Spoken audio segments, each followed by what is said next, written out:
Hi hello welcome to P S C tricks with അമ്മോ. അപ്പോൾ പുതിയൊരു SCRT സീരീസിലേക്ക് എല്ലാവർക്കും സ്വാഗതം കേട്ടോ. ഇത് നമ്മുടെ ഇന്ത്യൻ ഹിസ്റ്ററിയുമായിട്ട് ബന്ധപ്പെട്ട് നിൽക്കുന്ന ഒരു ചാപ്റ്ററാണ് കേട്ടോ. നമ്മുടെ 8th യൂണിറ്റ് 1 ആയിട്ടുള്ള അധിനിവേശവും ചെറുത്തുനിൽപ്പും എന്ന് പറഞ്ഞിട്ടുള്ള ചാപ്റ്ററാണ് ഇന്ന് നമ്മൾ ഡിസ്കസ് ചെയ്യാൻ പോകുന്നത്. ഒരുപാട് നല്ല നല്ല പോയിന്റുകളുള്ള ചാപ്റ്ററാണ് കേട്ടോ. നമുക്ക് നേരെ ക്ലാസ്സിലേക്ക് പോയാലോ. ഇന്ത്യ ഉൾപ്പെടെ കിഴക്കൻ പ്രദേശങ്ങളിലേക്ക് വ്യാപാര ബന്ധത്തിനായി ഇംഗ്ലണ്ടിൽ സ്ഥാപിച്ച് പിൽക്കാലത്ത് ഇന്ത്യ അടക്കി ഭരിച്ച ഇംഗ്ലീഷ് ഈസ്റ്റ് ഇന്ത്യ കമ്പനിയുടെ ആദ്യത്തെ വ്യാപാര പരിശ്രമങ്ങളുടെ ഒരു വിവരണമാണ് മേലെ കൊടുത്തിട്ടുള്ളത്. ഇത്രയും ബുദ്ധിമുട്ടേറിയ വ്യാപാരത്തിന് ഇംഗ്ലീഷ് ഈസ്റ്റ് ഇന്ത്യ കമ്പനിയെ പ്രേരിപ്പിച്ചത് എന്താണെന്ന് നമുക്ക് പരിശോധിക്കാം. പ്രാചീന കാലം മുതൽ യൂറോപ്യന്മാർക്ക് ലോകത്തിലെ ഇതര ഭാഗങ്ങളുമായി വ്യാപാര ബന്ധമുണ്ടായിരുന്നു. ഇതിൽ ഏഷ്യയും ഉൾപ്പെട്ടിരുന്നു. ഈ ബന്ധങ്ങൾ 15-ാം നൂറ്റാണ്ടിൻ്റെ അവസാനത്തോടെ യൂറോപ്പിൽ നിന്ന് കിഴക്ക് ദിശയിലേക്കുള്ള ഒരു സമുദ്രപാത കണ്ടെത്തുന്നതിലേക്ക് നയിച്ചു. ഇതിന് കാരണമായ പ്രധാന ഘടകങ്ങൾ ഏതൊക്കെയാണെന്നാണ് ഇവിടെ കൊടുത്തിട്ടുള്ളത്. ഏതൊക്കെയാണ്? യൂറോപ്യർ കപ്പൽ നിർമ്മാണത്തിലും കപ്പൽ യാത്രയിലും കൈവരിച്ച സാങ്കേതിക പുരോഗതി, ഭൂമിശാസ്ത്ര പരിജ്ഞാനത്തിലുണ്ടായ വളർച്ച, ദിശ കണ്ടെത്താൻ സഹായിക്കുന്ന കോമ്പസ്, ഭൂപട നിർമ്മാണം എന്നിവയിലുണ്ടായ പുരോഗതി, പുതിയ പ്രദേശങ്ങളെയും അവിടുത്തെ സമ്പത്തിനെയും കുറിച്ച് സഞ്ചാരികളുടെ യാത്രാ വിവരണങ്ങൾ പകർന്ന അറിവ്, യൂറോപ്പിൽ കുരുമുളക് അടക്കമുള്ള ഏഷ്യൻ ഉൽപ്പന്നങ്ങൾക്കുണ്ടായിരുന്ന കച്ചവട സാധ്യത, തുർക്കികൾ കോൺസ്റ്റാന്റിനോപ്പിൾ പിടിച്ചടക്കിയത്. അപ്പോൾ ഇത്രയുമാണ് എന്തെന്ന് പറയുന്നത് നമ്മുടെ യൂറോപ്പിൽ നിന്ന് നമ്മുടെ കിഴക്ക് ദിശയിലേക്കുള്ളൊരു സമുദ്രപാത കണ്ടെത്തുന്നതിലേക്ക് നയിച്ചിട്ടുള്ള കാരണങ്ങൾ എന്ന് പറയുന്നത്. ഇവിടെ കോൺസ്റ്റാന്റിനോപ്പിൾ എന്ന് പറഞ്ഞിട്ട് ഒരു ബോക്സ് കൊടുത്തിട്ടുണ്ട്. യൂറോപ്പിനും ഏഷ്യയ്ക്കും ഇടയിലുള്ള ഒരു പ്രധാന കേന്ദ്രമായിരുന്നു കോൺസ്റ്റാന്റിനോപ്പിൾ. ഇതുവഴിയാണ് യൂറോപ്പും ഏഷ്യയും തമ്മിൽ കരമാർഗം വ്യാപാര ബന്ധത്തിൽ ഏർപ്പെട്ടിരുന്നത്. 1453 തുർക്കികൾ ഇവിടം പിടിച്ചടക്കുകയും ഇതുവഴിയുള്ള യൂറോപ്യരുടെ വ്യാപാരം തടയുകയും ചെയ്തു. തുടർന്ന് പുതിയ പാത കണ്ടെത്തുന്നതിനായി യൂറോപ്യർ എന്ത് ചെയ്തു? നിർബന്ധിതരായി. പോർച്ചുഗീസുകാരായിരുന്നു കടൽ മാർഗം ഇന്ത്യയിൽ എത്തിച്ചേർന്ന ആദ്യത്തെ യൂറോപ്യർ കേട്ടോ. നമ്മൾ എപ്പോഴും പറയുന്നതാണ് PDBF എന്നാലോചിച്ചാൽ മതി കേട്ടോ. പോർച്ചുഗീസുകാർ, ഡച്ചുകാർ, ബ്രിട്ടീഷുകാർ, പിന്നെ ഫ്രഞ്ചുകാർ കേട്ടോ. പോയതാണെങ്കിൽ ആദ്യം നേരെ ഓപ്പോസിറ്റ് കേട്ടോ. നമ്മുടെ ഇന്ത്യയിൽ നിന്ന് പോയ ആൾക്കാരാണെങ്കിൽ നേരെ തല തിരിച്ചിട്ടാൽ മതി. ഫ്രഞ്ചുകാർ ആദ്യം പോയി, പിന്നെ ബ്രിട്ടീഷുകാർ, പിന്നെ ഡച്ചുകാർ, പിന്നെ അവസാനം പോയതാണ് പോർച്ചുഗീസുകാർ കേട്ടോ. നമ്മുടെ ഇന്ത്യയിലേക്ക് ആദ്യം വന്നതും അവസാനം ഇന്ത്യ വിട്ട് പോകുന്നതും പോർച്ചുഗീസുകാരാണ്, ഓർത്തിരിക്കുക. അപ്പോൾ പോർച്ചുഗീസുകാരായിരുന്നു കടൽ മാർഗം ഇന്ത്യയിൽ എത്തിയിട്ടുള്ള ആദ്യത്തെ യൂറോപ്യർ. വാസ്കോഡഗാമിയാണ് കടൽ മാർഗം ഇന്ത്യയിലെത്തിയ ആദ്യത്തെ പോർച്ചുഗീസുകാരൻ എന്ന് പറയുന്നത് എല്ലാവർക്കും അറിയാലോ അല്ലേ.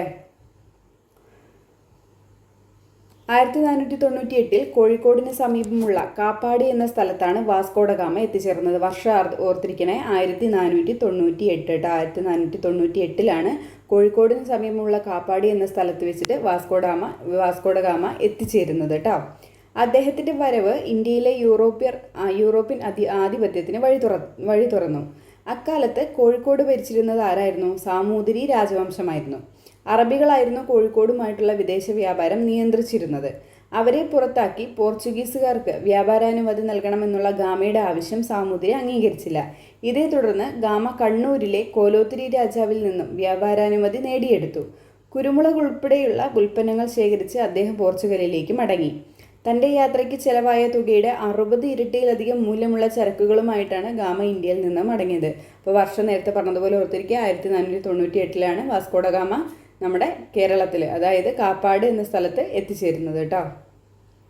Sao Gabriel, Sao Rafael, Berrio എന്നീ 3 കപ്പലുകളിലാണ് ഗാമയും സംഘം ഇന്ത്യയിൽ എത്തിച്ചേർന്നത് കേട്ടോ. ആ കപ്പലുകളുടെ പേരാണ് Sao Gabriel, Sao Rafael, Berrio. അവരെത്തിച്ചേർന്നിട്ടുള്ള കപ്പലുകളുടെ പേരുകളാണ് ഇവിടെ കൊടുത്തിട്ടുള്ളത്. ഗാമയുടെ യാത്രയിലുടനീളം ഉണ്ടായ ലാഭം ഇന്ത്യയിലേക്ക് വീണ്ടും കച്ചവടക്കാർ നടത്തുവാൻ പോർച്ചുഗീസുകാരെ പ്രേരിപ്പിച്ചു. അപ്പോൾ ഗാമയുടെ യാത്രയിൽ ഉണ്ടായിരുന്ന ലാഭമൊക്കെ എന്ത് ചെയ്തു? അത് കണ്ടിട്ട് എന്ത് ചെയ്തു? കൂടുതൽ കച്ചവടക്കാരെ വീണ്ടും കൂടുതൽ കച്ചവട യാത്രകൾ നടത്താൻ വേണ്ടിയിട്ട് എന്ത് ചെയ്തു? പോർച്ചുഗീസുകാരെ വീണ്ടും എന്ത് ചെയ്തു? പ്രേരിപ്പിച്ചു, ആ കച്ചവട ലാഭം കണ്ടിട്ട്. സാമൂതിരി പോർച്ചുഗീസുകാർക്ക് വ്യാപാര കുത്തക നൽകിയില്ല. തന്മൂലം സാമൂതിരിക്കും പോർച്ചുഗീസുകാർക്കുമിടയിൽ സംഘർഷങ്ങൾ ഉടലെടുത്തു. പോർച്ചുഗീസുകാർക്ക് ശക്തമായ എതിർപ്പ് നേരിടേണ്ടി വന്നത് സാമൂതിരിയുടെ നാവികത്തലവനായിരുന്ന കുഞ്ഞാലി മരക്കാരിൽ നിന്നായിരുന്നു. കുഞ്ഞാലി മരക്കാർമാരുടെ കാലശേഷം പോർച്ചുഗീസുകാർക്ക് ഇന്ത്യയിൽ നിന്ന് കാര്യമായ ഭീഷണിയൊന്നും ഉണ്ടായിട്ടില്ല. ഇതൊക്കെ നമ്മൾ കഴിഞ്ഞ ക്ലാസ്സിൽ പറഞ്ഞതാണ്. പോർച്ചുഗീസുകാരുടെ ആക്രമണങ്ങളെ ചെറുത്ത് സാമൂതിരിയെയും പശ്ചിമ തീരപ്രദേശത്തെയും സംരക്ഷിച്ചിരുന്നത് കുഞ്ഞാലി മരക്കാർമാരാണ്. കുഞ്ഞാലി മരക്കാർ എന്നതൊരു സ്ഥാനപ്പേരായിരുന്നു. 4 പേരാണ് വ്യത്യസ്ത കാലങ്ങളിൽ ഈ സ്ഥാനം അലങ്കരിച്ചിരുന്നത്. പോർച്ചുഗീസുകാരെ പരാജയപ്പെടുത്തി ചാലിയം കോട്ട പിടിച്ചെടുത്തത് കുഞ്ഞാലി മൂന്നാമനായിരുന്നു. ഇത് ക്വസ്റ്റ്യൻ വന്നിട്ടുള്ളതാണ്. ഞാൻ എപ്പോഴും പറയും, കഴിഞ്ഞ ക്ലാസ്സിലും പറഞ്ഞിട്ടുണ്ടായിരുന്നു, കഴിഞ്ഞതിന് മുമ്പത്തെ ക്ലാസ്സിലും പറഞ്ഞിട്ടുണ്ടായിരുന്നു. നമ്മുടെ പോർച്ചുഗീസുകാരെ പരാജയപ്പെടുത്തിയിട്ട് ചാലിയം കോട്ട പിടിച്ചെടുത്തത് ആരാണ്? കുഞ്ഞാലി മൂന്നാമനാണ്. കുഞ്ഞാലി നാലാമനെ പോർച്ചുഗീസുകാർ ഗോവയിൽ വെച്ച് വധിക്കുകയാണ് ഉണ്ടായത്. കുഞ്ഞാലിമാരുടെ പതനത്തോടെ സാമൂതിരിയുടെ അധപതനവും എന്ത് ചെയ്തു? ആരംഭിച്ചു. ഇനി ഇവരുടെ വരവ്, പോർച്ചുഗീസുകാരുടെ വരവ് ഇന്ത്യയിൽ സൃഷ്ടിച്ച ഫലങ്ങൾ എന്തൊക്കെയാണെന്നാണ് നോക്കാനുള്ളത് കേട്ടോ. ഇന്ത്യയും പോർച്ചുഗീസുകാരുമായുള്ള ബന്ധത്തിൻ്റെ സ്വാധീന ഫലമായി പോർച്ചുഗീസ് ഭാഷയിൽ നിന്നാണ് ചില പദങ്ങളൊക്കെ നമുക്ക് ലഭിച്ചിട്ടുള്ളത്. ഏതൊക്കെയാണ്? മേശ, അതുപോലെ തന്നെ എന്താണ് കസേര, അലമാര, പെന്ന്, ഇതൊക്കെ അതിന്നാണെന്നാണ് കേട്ടോ പറയുന്നത്. അവരുടെ പോർച്ചുഗീസ് ഭാഷയിൽ നിന്നാണ് ലഭിച്ചത് എന്നാണ് പറയുന്നത് കേട്ടോ. പിന്നെന്താണ്? പറങ്കിമാവ്, പപ്പായ, പേരയ്ക്ക, പൈനാപ്പിൾ തുടങ്ങിയവ പരിചയപ്പെടുത്തിയത് ആരാണ്? പോർച്ചുഗീസുകാരാണ് കേട്ടോ. കശുമാവ്, പറങ്കിമാവ് ഇട്ട് രണ്ടും ഒരു സാധനം തന്നെയാണ്, രണ്ട് പേരാണ്. പപ്പായ, പേരയ്ക്ക, പൈനാപ്പിൾ തുടങ്ങിയവയൊക്കെ പരിചയപ്പെടുത്തിയത് ആരാണ്? പോർച്ചുഗീസുകാരാണ്. ഇന്ത്യയിലെ ആദ്യത്തെ യൂറോപ്യൻ കോട്ട കൊച്ചിയിൽ സ്ഥാപിച്ചത് ആരാണ്? പോർച്ചുഗീസുകാരാണ് കേട്ടോ. ഇന്ത്യയിലെ ആദ്യത്തെ യൂറോപ്യൻ കോട്ട കൊച്ചിയിൽ സ്ഥാപിച്ചു. കൊച്ചി, ഗോവ, ദാമൻ, ദിയു എന്നീ പ്രദേശങ്ങൾ പോർച്ചുഗീസ് ആധിപത്യത്തിന് കീഴിലായി. അപ്പോൾ പോർച്ചുഗീസുകാരുടെ ആധിപത്യത്തിൽ ഉണ്ടായിരുന്ന സ്ഥലങ്ങൾ ഏതൊക്കെയാണ്? കൊച്ചി, ഗോവ, ദാമൻ, ദിയു കേട്ടോ. കൊച്ചി, ഗോവ, ദാമൻ, ദിയു ആണ് പോർച്ചുഗീസുകാരുടെ അധീനതയിൽ ഉണ്ടായിരുന്ന പ്രദേശങ്ങൾ. അച്ചടി വിദ്യ പ്രചരിപ്പിച്ചു. ചവിട്ടുനാടകം, മാർഗംകളി തുടങ്ങിയ കലാരൂപങ്ങൾ പ്രചരിപ്പിച്ചു. യൂറോപ്യൻ ശൈലിയിലുള്ള കെട്ടിട നിർമ്മാണം ആരംഭിച്ചു. യൂറോപ്യൻ പടക്കോപ്പുകളും യുദ്ധമുറകളും അഭ്യസിപ്പിച്ചു. ക്രൈസ്തവ മതപഠന കേന്ദ്രങ്ങൾ ആരംഭിച്ചു. അപ്പോൾ ഇത്രയും പോർച്ചുഗീസുകാർ വന്നതിന് ശേഷമുള്ള മാറ്റങ്ങളാണല്ലോ നമ്മുടെ കേരളത്തിൽ ഉണ്ടായിട്ടുള്ള. പോർച്ചുഗീസുകാർ വന്നതിന് ശേഷമുള്ള മാറ്റങ്ങളാണ് ഇത്രയും ഇവിടെ പോയിൻ്റായിട്ട് പറഞ്ഞിട്ടുള്ളത്. ഇനി നമുക്ക് ഡച്ചുകാരെ കുറിച്ചാണ് നോക്കാൻ പോകുന്നത്. പോർച്ചുഗീസുകാരെ തുടർന്ന് ഇന്ത്യയിലേക്ക് എത്തിച്ചേർന്ന യൂറോപ്യർ ആരായിരുന്നു? ഡച്ചുകാരായിരുന്നു കേട്ടോ. അതായത് നെതർലൻഡിൽ നിന്നുള്ളവരായിരുന്നു. ഡച്ചുകാർ എന്നാണ് ഇവർ അറിയപ്പെട്ടത്. നാഗപട്ടണം, ബറോച്ച്, അഹമ്മദാബാദ്, ചിൻസുര എന്നിവയായിരുന്നു ഡച്ചുകാരുടെ ഇന്ത്യയിലെ പ്രധാന വാണിജ്യ കേന്ദ്രങ്ങൾ. എഴുതി വെക്കണം കേട്ടോ. ഏതൊക്കെയാണ്? ബറോച്ച്, നാഗപട്ടണം, ബറോച്ച്, അഹമ്മദാബാദ്, ചിൻസുര എന്നിവയായിരുന്നു ഡച്ചുകാരുടെ ഇന്ത്യയിലെ പ്രധാന വാണിജ്യ കേന്ദ്രങ്ങൾ എന്ന് പറയുന്നത് കേട്ടോ. ഡച്ചുകാരുടെയാണ് കേട്ടോ അത്. നാഗപട്ടണമുണ്ട്, ബറോച്ചുണ്ട്, അഹമ്മദാബാദ് ഉണ്ട്, ചിൻസുരയുണ്ട് കേട്ടോ. കച്ചവട ആധിപത്യത്തിനായുള്ള മത്സരത്തിൽ ഡച്ചുകാർ എന്ത് ചെയ്തു? പോർച്ചുഗീസുകാരെ പരാജയപ്പെടുത്തി. 1741 കന്യാകുമാരിക്ക് അടുത്തുള്ള കുളച്ചലിൽ വെച്ച് തിരുവിതാംകൂർ ഭരണാധികാരിയായിരുന്ന മാർത്താണ്ഡവർമ്മയും ഡച്ചുകാരും തമ്മിൽ ഏറ്റുമുട്ടി. ഈ യുദ്ധത്തിൽ പരാജയപ്പെട്ടതോടെ ഡച്ചുകാർക്ക് ഇന്ത്യയിലെ ആധിപത്യം നഷ്ടപ്പെട്ടു. ഒരു യൂറോപ്യൻ ശക്തി ഇന്ത്യൻ ഭരണാധികാരിയോട് പരാജയപ്പെട്ട ആദ്യത്തെ യുദ്ധം ഏതായിരുന്നു? 1741 കുളച്ചൽ യുദ്ധമായിരുന്നു കേട്ടോ. 1741 വർഷം ഓർത്തിരിക്കട്ടെ. എപ്പോഴും വർഷങ്ങളടക്കാണ് ചോദിക്കാറ്. 1741 കുളച്ചൽ യുദ്ധം കേട്ടോ. ആരൊക്കെ തമ്മിലാണ് ഏറ്റുമുട്ടിയത്? മാർത്താണ്ഡവർമ്മയും ഡച്ചുകാരും തമ്മിലാണ് കുളച്ചൽ യുദ്ധത്തിൽ ഏറ്റുമുട്ടിയത്. ഡച്ചുകാരെന്ത് ചെയ്തു? ഈ യുദ്ധത്തോടെ ഡച്ചുകാരുടെ എന്ത് ചെയ്തു? ആധിപത്യമൊക്കെ അവസാനിപ്പിച്ചു. ഒരു യൂറോപ്യൻ ശക്തി ഇന്ത്യൻ ഭരണാധികാരിയോട് പരാജയപ്പെട്ട ആദ്യത്തെ യുദ്ധം ഏതായിരുന്നു? 1741 കുളച്ചൽ യുദ്ധം. ഡച്ചുകാരുമായുള്ള ബന്ധത്തിൻ്റെ ഏറ്റവും വലിയ സംഭാവന എന്താണ്? ഹോർത്തൂസ് മലബാറിക്കൂസ് എന്നിട്ടുള്ള കൃതിയാണ് കേട്ടോ. ഡച്ചുകാരുമായുള്ള ബന്ധത്തിലെ ഏറ്റവും വലിയ സംഭാവന എന്ന് പറയുന്നത് ഹോർത്തൂസ് മലബാറിക്കൂസ് എന്ന് പറഞ്ഞിട്ടുള്ള കൃതിയാണ്. കേരളത്തിലെ 742 ഔഷധ സസ്യങ്ങളെക്കുറിച്ചുള്ള വിവരങ്ങൾ ഈ ഗ്രന്ഥത്തിൽ പ്രതിപാദിച്ചിട്ടുണ്ട്. ഡച്ച് ഗവർണറായിരുന്ന ഹെൻറിക് വാൻഡ്രീഡ് ആണ് ഈ കൃതിയുടെ രചനയ്ക്ക് നേതൃത്വം നൽകിയത്. ആരാണ്? ഡച്ച് ഗവർണറായിരുന്നുള്ള ഹെൻറിക് വാൻഡ്രീഡ് കേട്ടോ ഈ കൃതിയുടെ രചനയ്ക്ക് നേതൃത്വം നൽകിയത്. ഈ രചനയ്ക്ക് അദ്ദേഹത്തെ സഹായിച്ചത് ഇട്ടി അച്യുതൻ എന്ന മലയാളി വൈദ്യനായിരുന്നു. അപ്പുഭട്ട്, രംഗഭട്ട്, വിനായക ഭട്ട് എന്നിവരും രചനയിൽ പങ്കാളികളായിട്ടുണ്ട്. മലയാള അക്ഷരങ്ങൾ അച്ചടിച്ച അച്ചടിയിൽ പതിഞ്ഞ ആദ്യത്തെ പുസ്തകമാണ് ഹോർത്തൂസ് മലബാറിക്കൂസ് കേട്ടോ. മലയാള അക്ഷരങ്ങൾ അച്ചടിയിൽ പതിഞ്ഞ ആദ്യത്തെ പുസ്തകം ഏതാണ്? ഹോർത്തൂസ് മലബാറിക്കൂസ്. മലയാളം, ഇംഗ്ലീഷ് എന്നീ ഭാഷകളിലേക്ക് ഈ കൃതി വിവർത്തനം ചെയ്തത് ആരാണ്? ഡോക്ടർ KS മണിലാലാണ് കേട്ടോ. അപ്പോൾ ഈ ഡച്ചുകാരുമായിട്ടുള്ള ബന്ധത്തിൻ്റെ ഏറ്റവും വലിയ സംഭാവന ഏതാണ്? ഹോർത്തൂസ് മലബാറിക്കൂസ് എന്ന് പറഞ്ഞിട്ടുള്ള കൃതിയാണ് അല്ലേ. അതിൽ 742 ഔഷധ സസ്യങ്ങളെക്കുറിച്ചാണ് പറഞ്ഞിരിക്കുന്നത്. അത് തയ്യാറാക്കിയത് ആരാണ്? ഹെൻറിക് വാൻഡ്രീഡ് ആണ് അല്ലേ നേതൃത്വം നൽകിയത്. ഇനി അദ്ദേഹത്തെ സഹായിച്ചൊരു മലയാളി ഉണ്ടതാരാണ്? ഇട്ടി അച്യുതൻ എന്ന് പറഞ്ഞിട്ടുള്ള ഒരു മലയാളി വൈദ്യനാണ് കേട്ടോ. ഇവിടെ ഇട്ടി അച്യുതനെ കുറിച്ച് കൊടുത്തിട്ടുണ്ട്. ആലപ്പുഴ ജില്ലയിലെ ചേർത്തല താലൂക്കിലെ കടക്കരപ്പള്ളി ഗ്രാമത്തിൽ ഒരു പാരമ്പര്യ വൈദ്യ കുടുംബത്തിൽ ജനിച്ച പ്രഗത്ഭനായിട്ടുള്ള ഒരു നാട്ടുവൈദ്യനായിരുന്നു ഇട്ടി അച്യുതൻ എന്ന് പറയുന്നത്. ഇനി അടുത്തത് ഫ്രഞ്ചുകാരെ കുറിച്ചാണ് നോക്കുന്നത്. ഡച്ചുകാർക്ക് ശേഷം ബ്രിട്ടീഷുകാരും പിന്നീട് ഫ്രഞ്ചുകാരും കച്ചവടത്തിനായി ഇന്ത്യയിൽ എത്തിച്ചേർന്നു. ദക്ഷിണേന്ത്യൻ ആധിപത്യത്തിനായി ബ്രിട്ടീഷുകാരും ഫ്രഞ്ചുകാരും തമ്മിൽ നടന്ന യുദ്ധങ്ങളായിരുന്നു കർണാട്ടിക് യുദ്ധങ്ങൾ എന്ന് പറയുന്നത്. കർണാട്ടിക് യുദ്ധങ്ങൾ ആരൊക്കെയായിരുന്നു? നമ്മുടെ ഇവിടുത്തെ ആധിപത്യത്തിന് വേണ്ടിയിട്ട് ആരൊക്കെ തമ്മിൽ ഏറ്റുമുട്ടി? ബ്രിട്ടീഷുകാരും ഫ്രഞ്ചുകാരും തമ്മിൽ യുദ്ധങ്ങളായിരുന്നു എന്ന് പറയുന്നത് കർണാട്ടിക് യുദ്ധങ്ങൾ എന്ന് പറയുന്നത്. ഈ യുദ്ധത്തിൽ ബ്രിട്ടീഷുകാർക്കായിരുന്നു അന്തിമ വിജയം എന്ന് പറയുന്നത്. തൽഫലമായി ഫ്രഞ്ചുകാരുടെ ആധിപത്യം പോണ്ടിച്ചേരി, യാനം, കാരയ്ക്കൽ, മാഹി എന്നീ പ്രദേശങ്ങളിൽ മാത്രമായി ചുരുങ്ങിട്ടോ.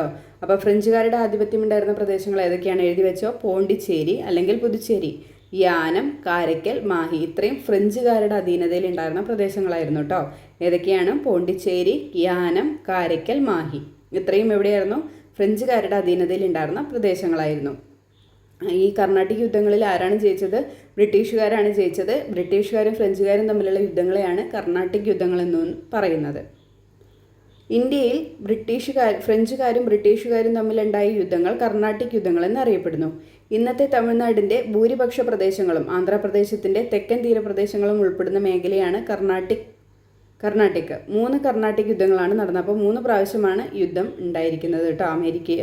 അമേരിക്കന്ന് ബ്രിട്ടീഷുകാരും ഫ്രഞ്ചുകാരും തമ്മിൽ 3 തവണയാണ് യുദ്ധം ഉണ്ടായിരിക്കുന്നത്. 3 കർണാട്ടിക് യുദ്ധങ്ങളാണ് ഉണ്ടായിരിക്കുന്നത്. ഇംഗ്ലീഷ് ഈസ്റ്റ് ഇന്ത്യ കമ്പനിയെക്കുറിച്ച് നമ്മൾ ഈ പാഠത്തിൽ ആരംഭത്തിൽ ചർച്ച ചെയ്തല്ലോ. ഏഷ്യയുമായുള്ള വ്യാപാര ബന്ധത്തിന് ബ്രിട്ടീഷുകാർ 1600 ഇംഗ്ലീഷ് ഈസ്റ്റ് ഇന്ത്യ കമ്പനി സ്ഥാപിച്ചത്. അപ്പം നമ്മളുമായിട്ടുള്ള വ്യാപാര ബന്ധത്തിന് ബ്രിട്ടീഷുകാർ എന്നാണ് ഇംഗ്ലീഷ് ഈസ്റ്റ് ഇന്ത്യ കമ്പനി സ്ഥാപിക്കുന്നത്? 1600 ഇംഗ്ലീഷ് ഈസ്റ്റ് ഇന്ത്യ കമ്പനി സ്ഥാപിക്കുന്നത്. കമ്പനിയുടെ പ്രതിനിധി ക്യാപ്റ്റൻ വില്യം ഹോക്കിൻസ് അന്നത്തെ മുഗൾ ചക്രവർത്തി ജഹാംഗീറിൽ നിന്നും അനുമതി നേടി ഗുജറാത്തിലെ സൂററ്റിൽ ഒരു കച്ചവട താവളം സ്ഥാപിച്ചു. അതായത് ഒരു ഫാക്ടറി സ്ഥാപിക്കുകയുണ്ടായി. അപ്പോൾ നമ്മുടെ ഇംഗ്ലീഷ് ഈസ്റ്റ് ഇന്ത്യ കമ്പനിയുടെ ആദ്യത്തെ കച്ചവട താവളം എവിടെയായിരുന്നു? സൂററ്റായിരുന്നു കേട്ടോ. നമ്മുടെ ഇന്ത്യയിലെ ഇംഗ്ലീഷ് ഈസ്റ്റ് ഇന്ത്യ കമ്പനിയുടെ ആദ്യത്തെ താവളം എവിടെയായിരുന്നു എന്ന് ചോദിച്ചാൽ എവിടെയാണ്? അത് സൂററ്റിലായിരുന്നു. ആരിൽ നിന്നാണ്? നമ്മുടെ മുഗൾ ചക്രവർത്തിയായിരുന്ന ജഹാംഗീറിൽ നിന്നാണ് അനുമതി നേടി ഗുജറാത്തിലെ ഒരു സൂററ്റിൽ അവർ കച്ചവട താവളം ഒരുക്കിയത്. തുടർന്ന് ഇന്ത്യയുടെ വിവിധ ഭാഗങ്ങളിൽ കമ്പനി ഫാക്ടറികൾ ആരംഭിച്ചു. അതിനെ തുടർന്ന് മദ്രാസ്, ബോംബെ, കൽക്കത്ത എന്നീ പ്രദേശങ്ങളിൽ ആധിപത്യം നേടിക്കൊണ്ട് കമ്പനി അവിടങ്ങളിലെ ഭരണത്തിൽ എന്ത് ചെയ്തു? ഇടപെടാൻ വേണ്ടിയിട്ട് തുടങ്ങി. ബ്രിട്ടീഷുകാർ ഇന്ത്യയിൽ രാഷ്ട്രീയ ആധിപത്യം സ്ഥാപിക്കുന്നത് 1757 പ്ലാസി യുദ്ധത്തിലൂടെയാണ്. അപ്പോൾ ബ്രിട്ടീഷുകാരുടെ വരവ് അല്ലെങ്കിൽ ബ്രിട്ടീഷുകാർക്ക് ഇന്ത്യയിൽ ഒരു അടിത്തറ ഉണ്ടായത് ഏത് രീതിയിലാണ്? 1757 പ്ലാസി യുദ്ധത്തിലൂടെയാണ് ബ്രിട്ടീഷുകാർക്ക് ഇവിടെ ഒരു ഇടമുണ്ടായത്. ബംഗാളിലെ നവാബായിരുന്ന സിറാജുദ്ദൗളയെ റോബർട്ട് ക്ലൈവിൻ്റെ നേതൃത്വത്തിലുള്ള ഇംഗ്ലീഷ് ഈസ്റ്റ് ഇന്ത്യ കമ്പനിയുടെ സൈന്യം ഈ യുദ്ധത്തിൽ പരാജയപ്പെടുത്തുകയാണ് ഉണ്ടായത്. അപ്പോൾ ഈ 1757 പ്ലാസി യുദ്ധത്തിൽ ആരൊക്കെയാണ് ഏറ്റുമുട്ടിയത്? നമ്മുടെ റോബർട്ട് ക്ലൈവ് നേതൃത്വം വഹിച്ചിട്ടുള്ള ബ്രിട്ടീഷുകാരുടെ ഒരു പടയും പിന്നെ സിറാജുദ്ദൗളയും നമ്മുടെ ബംഗാളിലെ നവാബായിരുന്ന സിറാജുദ്ദൗളയും കൂടിയിട്ടാണ് ഏറ്റുമുട്ടിയത്. അതിൽ എന്ത് ചെയ്തു? നമ്മളുടെ സിറാജുദ്ദൗളയെ ഈ ബ്രിട്ടീഷ് സൈന്യം എന്ത് ചെയ്യാണ്? പിടിച്ചു കെട്ടുകയാണ് അല്ലെങ്കിൽ ആക്രമിച്ചിട്ട് കീഴ്പ്പെടുത്തുകയാണ് ഉണ്ടായത്. ബംഗാളിൻ്റെ ഭരണം പിടിച്ചെടുത്തത് ബ്രിട്ടീഷുകാർക്ക് ഇന്ത്യയിലെ മറ്റ് പ്രദേശങ്ങൾ തങ്ങളുടെ അധീനതയിൽ കൊണ്ടുവരാൻ വേണ്ടിയിട്ട് സഹായകമായി. കാർഷിക സമ്പന്നമായ ബംഗാളിലെ ഭൂനികുതി കൊണ്ട് ബ്രിട്ടീഷുകാർ സൈനിക ശക്തി മെച്ചപ്പെടുത്തുകയും രാജ്യത്തിൻ്റെ ബാക്കി ഭാഗങ്ങൾ കീഴടക്കാനുള്ള ഭരണം സ്വരൂപിക്കുകയും ചെയ്തു. 1764 ബക്സാർ എന്ന വെച്ചുണ്ടായ യുദ്ധത്തോടെ ബീഹാർ, ബംഗാൾ, ഒറീസ എന്നീ പ്രവിശ്യകളിലെ നികുതി പിരിക്കാനുള്ള അവകാശം എന്ത് ചെയ്തു? ഇംഗ്ലീഷ് ഈസ്റ്റ് ഇന്ത്യ കമ്പനി സ്വന്തമാക്കി. 1764 ബക്സാർ യുദ്ധം നടന്നു അല്ലേ? അപ്പോൾ ആ ഒരു യുദ്ധത്തോടുകൂടി എന്തുണ്ടായി? ബീഹാർ, ബംഗാൾ, ഒറീസ എന്നീ പ്രദേശങ്ങളിലെ നികുതി പിരിക്കാനുള്ള അവകാശം ആര് സ്വന്തമാക്കി? ഇംഗ്ലീഷ് ഈസ്റ്റ് ഇന്ത്യ കമ്പനി സ്വന്തമാക്കി. ഇംഗ്ലീഷ് ഈസ്റ്റ് ഇന്ത്യ കമ്പനിക്ക് എങ്ങനെയാണ് ഇവിടെ ഒരു ആധിപത്യം ഉണ്ടാകുന്നത്? അത് 1757 പ്ലാസി യുദ്ധത്തിലൂടെയാണ് അല്ലേ? അതോടെ ഇന്ത്യയിൽ ഈസ്റ്റ് ഇന്ത്യ കമ്പനിയുടെ ഭരണ സാന്നിധ്യം എന്തായി? ശക്തമായി. അതും കൂടെ കിട്ടിയതോടുകൂടി എന്ത് ചെയ്തു? ഇംഗ്ലീഷ് ഈസ്റ്റ് ഇന്ത്യ കമ്പനിക്ക് ഭരിക്കാൻ എന്തായി? നല്ല ശക്തമായിട്ടുള്ളൊരു കാരണമായി. മുഗൾ ഭരണാധികാരിയായിരുന്ന ഷാ ആലം രണ്ടാമൻ, അവധിലെ നവാബായിരുന്ന ഷൂജുദ്ദൗള, ബംഗാളിലെ നവാബായിരുന്ന മിർ കാസിം എന്നിവരുടെ സംയുക്ത സൈന്യത്തെയാണ് ബ്രിട്ടീഷുകാർ എന്ത് ചെയ്തത്? ഈ യുദ്ധത്തിൽ, നമ്മുടെ ബക്സാർ യുദ്ധത്തിൽ പരാജയപ്പെടുത്തിയത്. 1764 ബക്സാർ യുദ്ധം ഉണ്ടായെന്ന് പറഞ്ഞല്ലോ. അപ്പോൾ അതിൽ ആരെയൊക്കെയാണ് പരാജയപ്പെടുത്തിയത്? ഷാ ആലം രണ്ടാമൻ, അവധിലെ മുഗൾ ഭരണാധികാരിയായിരുന്ന ഷാ ആലം രണ്ടാമനെയും അവധിലെ നവാബായിരുന്ന ഷൂജുദ്ദൗളയെയും പിന്നെ ബംഗാളിലെ നവാബായിരുന്ന മിർ കാസിമിനെയാണ് അവർ ബക്സാർ യുദ്ധത്തിലൂടെ പരാജയപ്പെടുത്തിയത്. 1639 മദ്രാസ് തുറമുഖത്തിൻ്റെ ചുങ്ക വരുമാനത്തിൻ്റെ പകുതി നൽകണമെന്ന ഉപാധിയോടെ പ്രാദേശിക രാജാവായ ദമർല വെങ്കടാദ്രി നായക ദീർഘകാലത്തേക്ക് മദ്രാസ് തുറമുഖം എന്ത് ചെയ്തു ബ്രിട്ടീഷുകാർക്ക് നൽകുകയൊക്കെ ഉണ്ടായിട്ട് 1639 ഇനി 1662 പോർച്ചുഗീസ് രാജകുമാരിയായ ഖാദറിനെ വിവാഹം ചെയ്തപ്പോൾ ബ്രിട്ടീഷ് രാജാവ് ചാൾസ് രണ്ടാമന് ഉപഹാരമായി ലഭിച്ച പ്രദേശമാണ് ബോംബെ എന്ന് പറയുന്നത് കേട്ടോ. പിന്നീട് ഈ പ്രദേശം ഇംഗ്ലീഷ് ഈസ്റ്റ് ഇന്ത്യ കമ്പനിക്ക് കൈമാറുകയും ചെയ്തിട്ടുണ്ട്. 1698 സുധനദി, കാലിക്കട്ട, ഗോവിന്ദ്പൂർ എന്നീ 3 ഗ്രാമങ്ങൾക്ക് ചുറ്റും ബ്രിട്ടീഷുകാർ പണിത കോട്ടയാണ് വില്യം കോട്ട എന്ന് പറയുന്നത് കേട്ടോ. ക്രമേണ ഈ പ്രദേശം പട്ടണമായി മാറി കൽക്കട്ട എന്ന പേരിൽ അറിയപ്പെടാനും തുടങ്ങി. അപ്പോൾ 1698 ഏത് 3 ഗ്രാമങ്ങളാണ് കോട്ട പണിയാൻ വേണ്ടി ഇതാക്കിയത്? സുധനദി, കാലിക്കട്ട, ഗോവിന്ദ്പൂര് എന്നീ 3 ഗ്രാമങ്ങൾക്ക് ചുറ്റുമാണ് ബ്രിട്ടീഷുകാർ എന്ത് പണിതത്? വില്യം കോട്ട പണിതത്. പിന്നീട് അതൊരു പ്രദേശമായിട്ട് മാറി, ഒരു പട്ടണമായിട്ട് മാറി. പിന്നെന്ത് ചെയ്തു? അത് കൽക്കട്ട എന്ന പേരിൽ അറിയപ്പെടാനും തുടങ്ങിയില്ലേ. എനിക്ക് 2000 പട്ടാളക്കാരെ അയച്ചു തരിക, ഞാൻ ഇന്ത്യയെ പിടിച്ചടക്കാം. ആര് പറഞ്ഞതാണിത്? റോബർട്ട് ക്ലൈവ് പറഞ്ഞതാണ് കേട്ടോ. എഴുതി വെക്കണേ. ഇത് മിക്കവാറും ഈ എക്സാം പേപ്പറിലൊക്കെ കാണുന്നൊരു കോട്ടാണ്. എനിക്ക് 2000 പട്ടാളക്കാരെ അയച്ചു തരിക, ഞാൻ ഇന്ത്യയെ പിടിച്ചടക്കാം എന്ന് പറഞ്ഞത് ആരാണ്? റോബർട്ട് ക്ലൈവ് ആണ് കേട്ടോ. Robert Clive. English east India കമ്പനിയുടെ സൈനിക തലവനായിരുന്ന റോബർട്ട് ക്ലൈവിൻ്റെ വാക്കുകൾ നിങ്ങൾ വായിച്ചല്ലോ. എന്തുകൊണ്ടായിരിക്കും അദ്ദേഹം ഇപ്രകാരം അഭിപ്രായപ്പെട്ടത്? ഇന്ത്യൻ നാട്ടുരാജ്യങ്ങൾക്കിടയിൽ അനേകം ബ്രിട്ടീഷുകാരുടെ മെച്ചപ്പെട്ട സൈനിക സാങ്കേതിക വിദ്യ, ഇതൊക്കെ കാരണമാണ് അദ്ദേഹം എന്ത് പറഞ്ഞത്? എനിക്ക് 2000 പട്ടാളക്കാരെ അയച്ചു തന്നാൽ ഞാൻ ഇന്ത്യയെ പിടിച്ചു കെട്ടാമെന്ന് റോബർട്ട് ക്ലൈവ് പറഞ്ഞത്. നാട്ടുരാജ്യങ്ങളും കമ്പനിയും.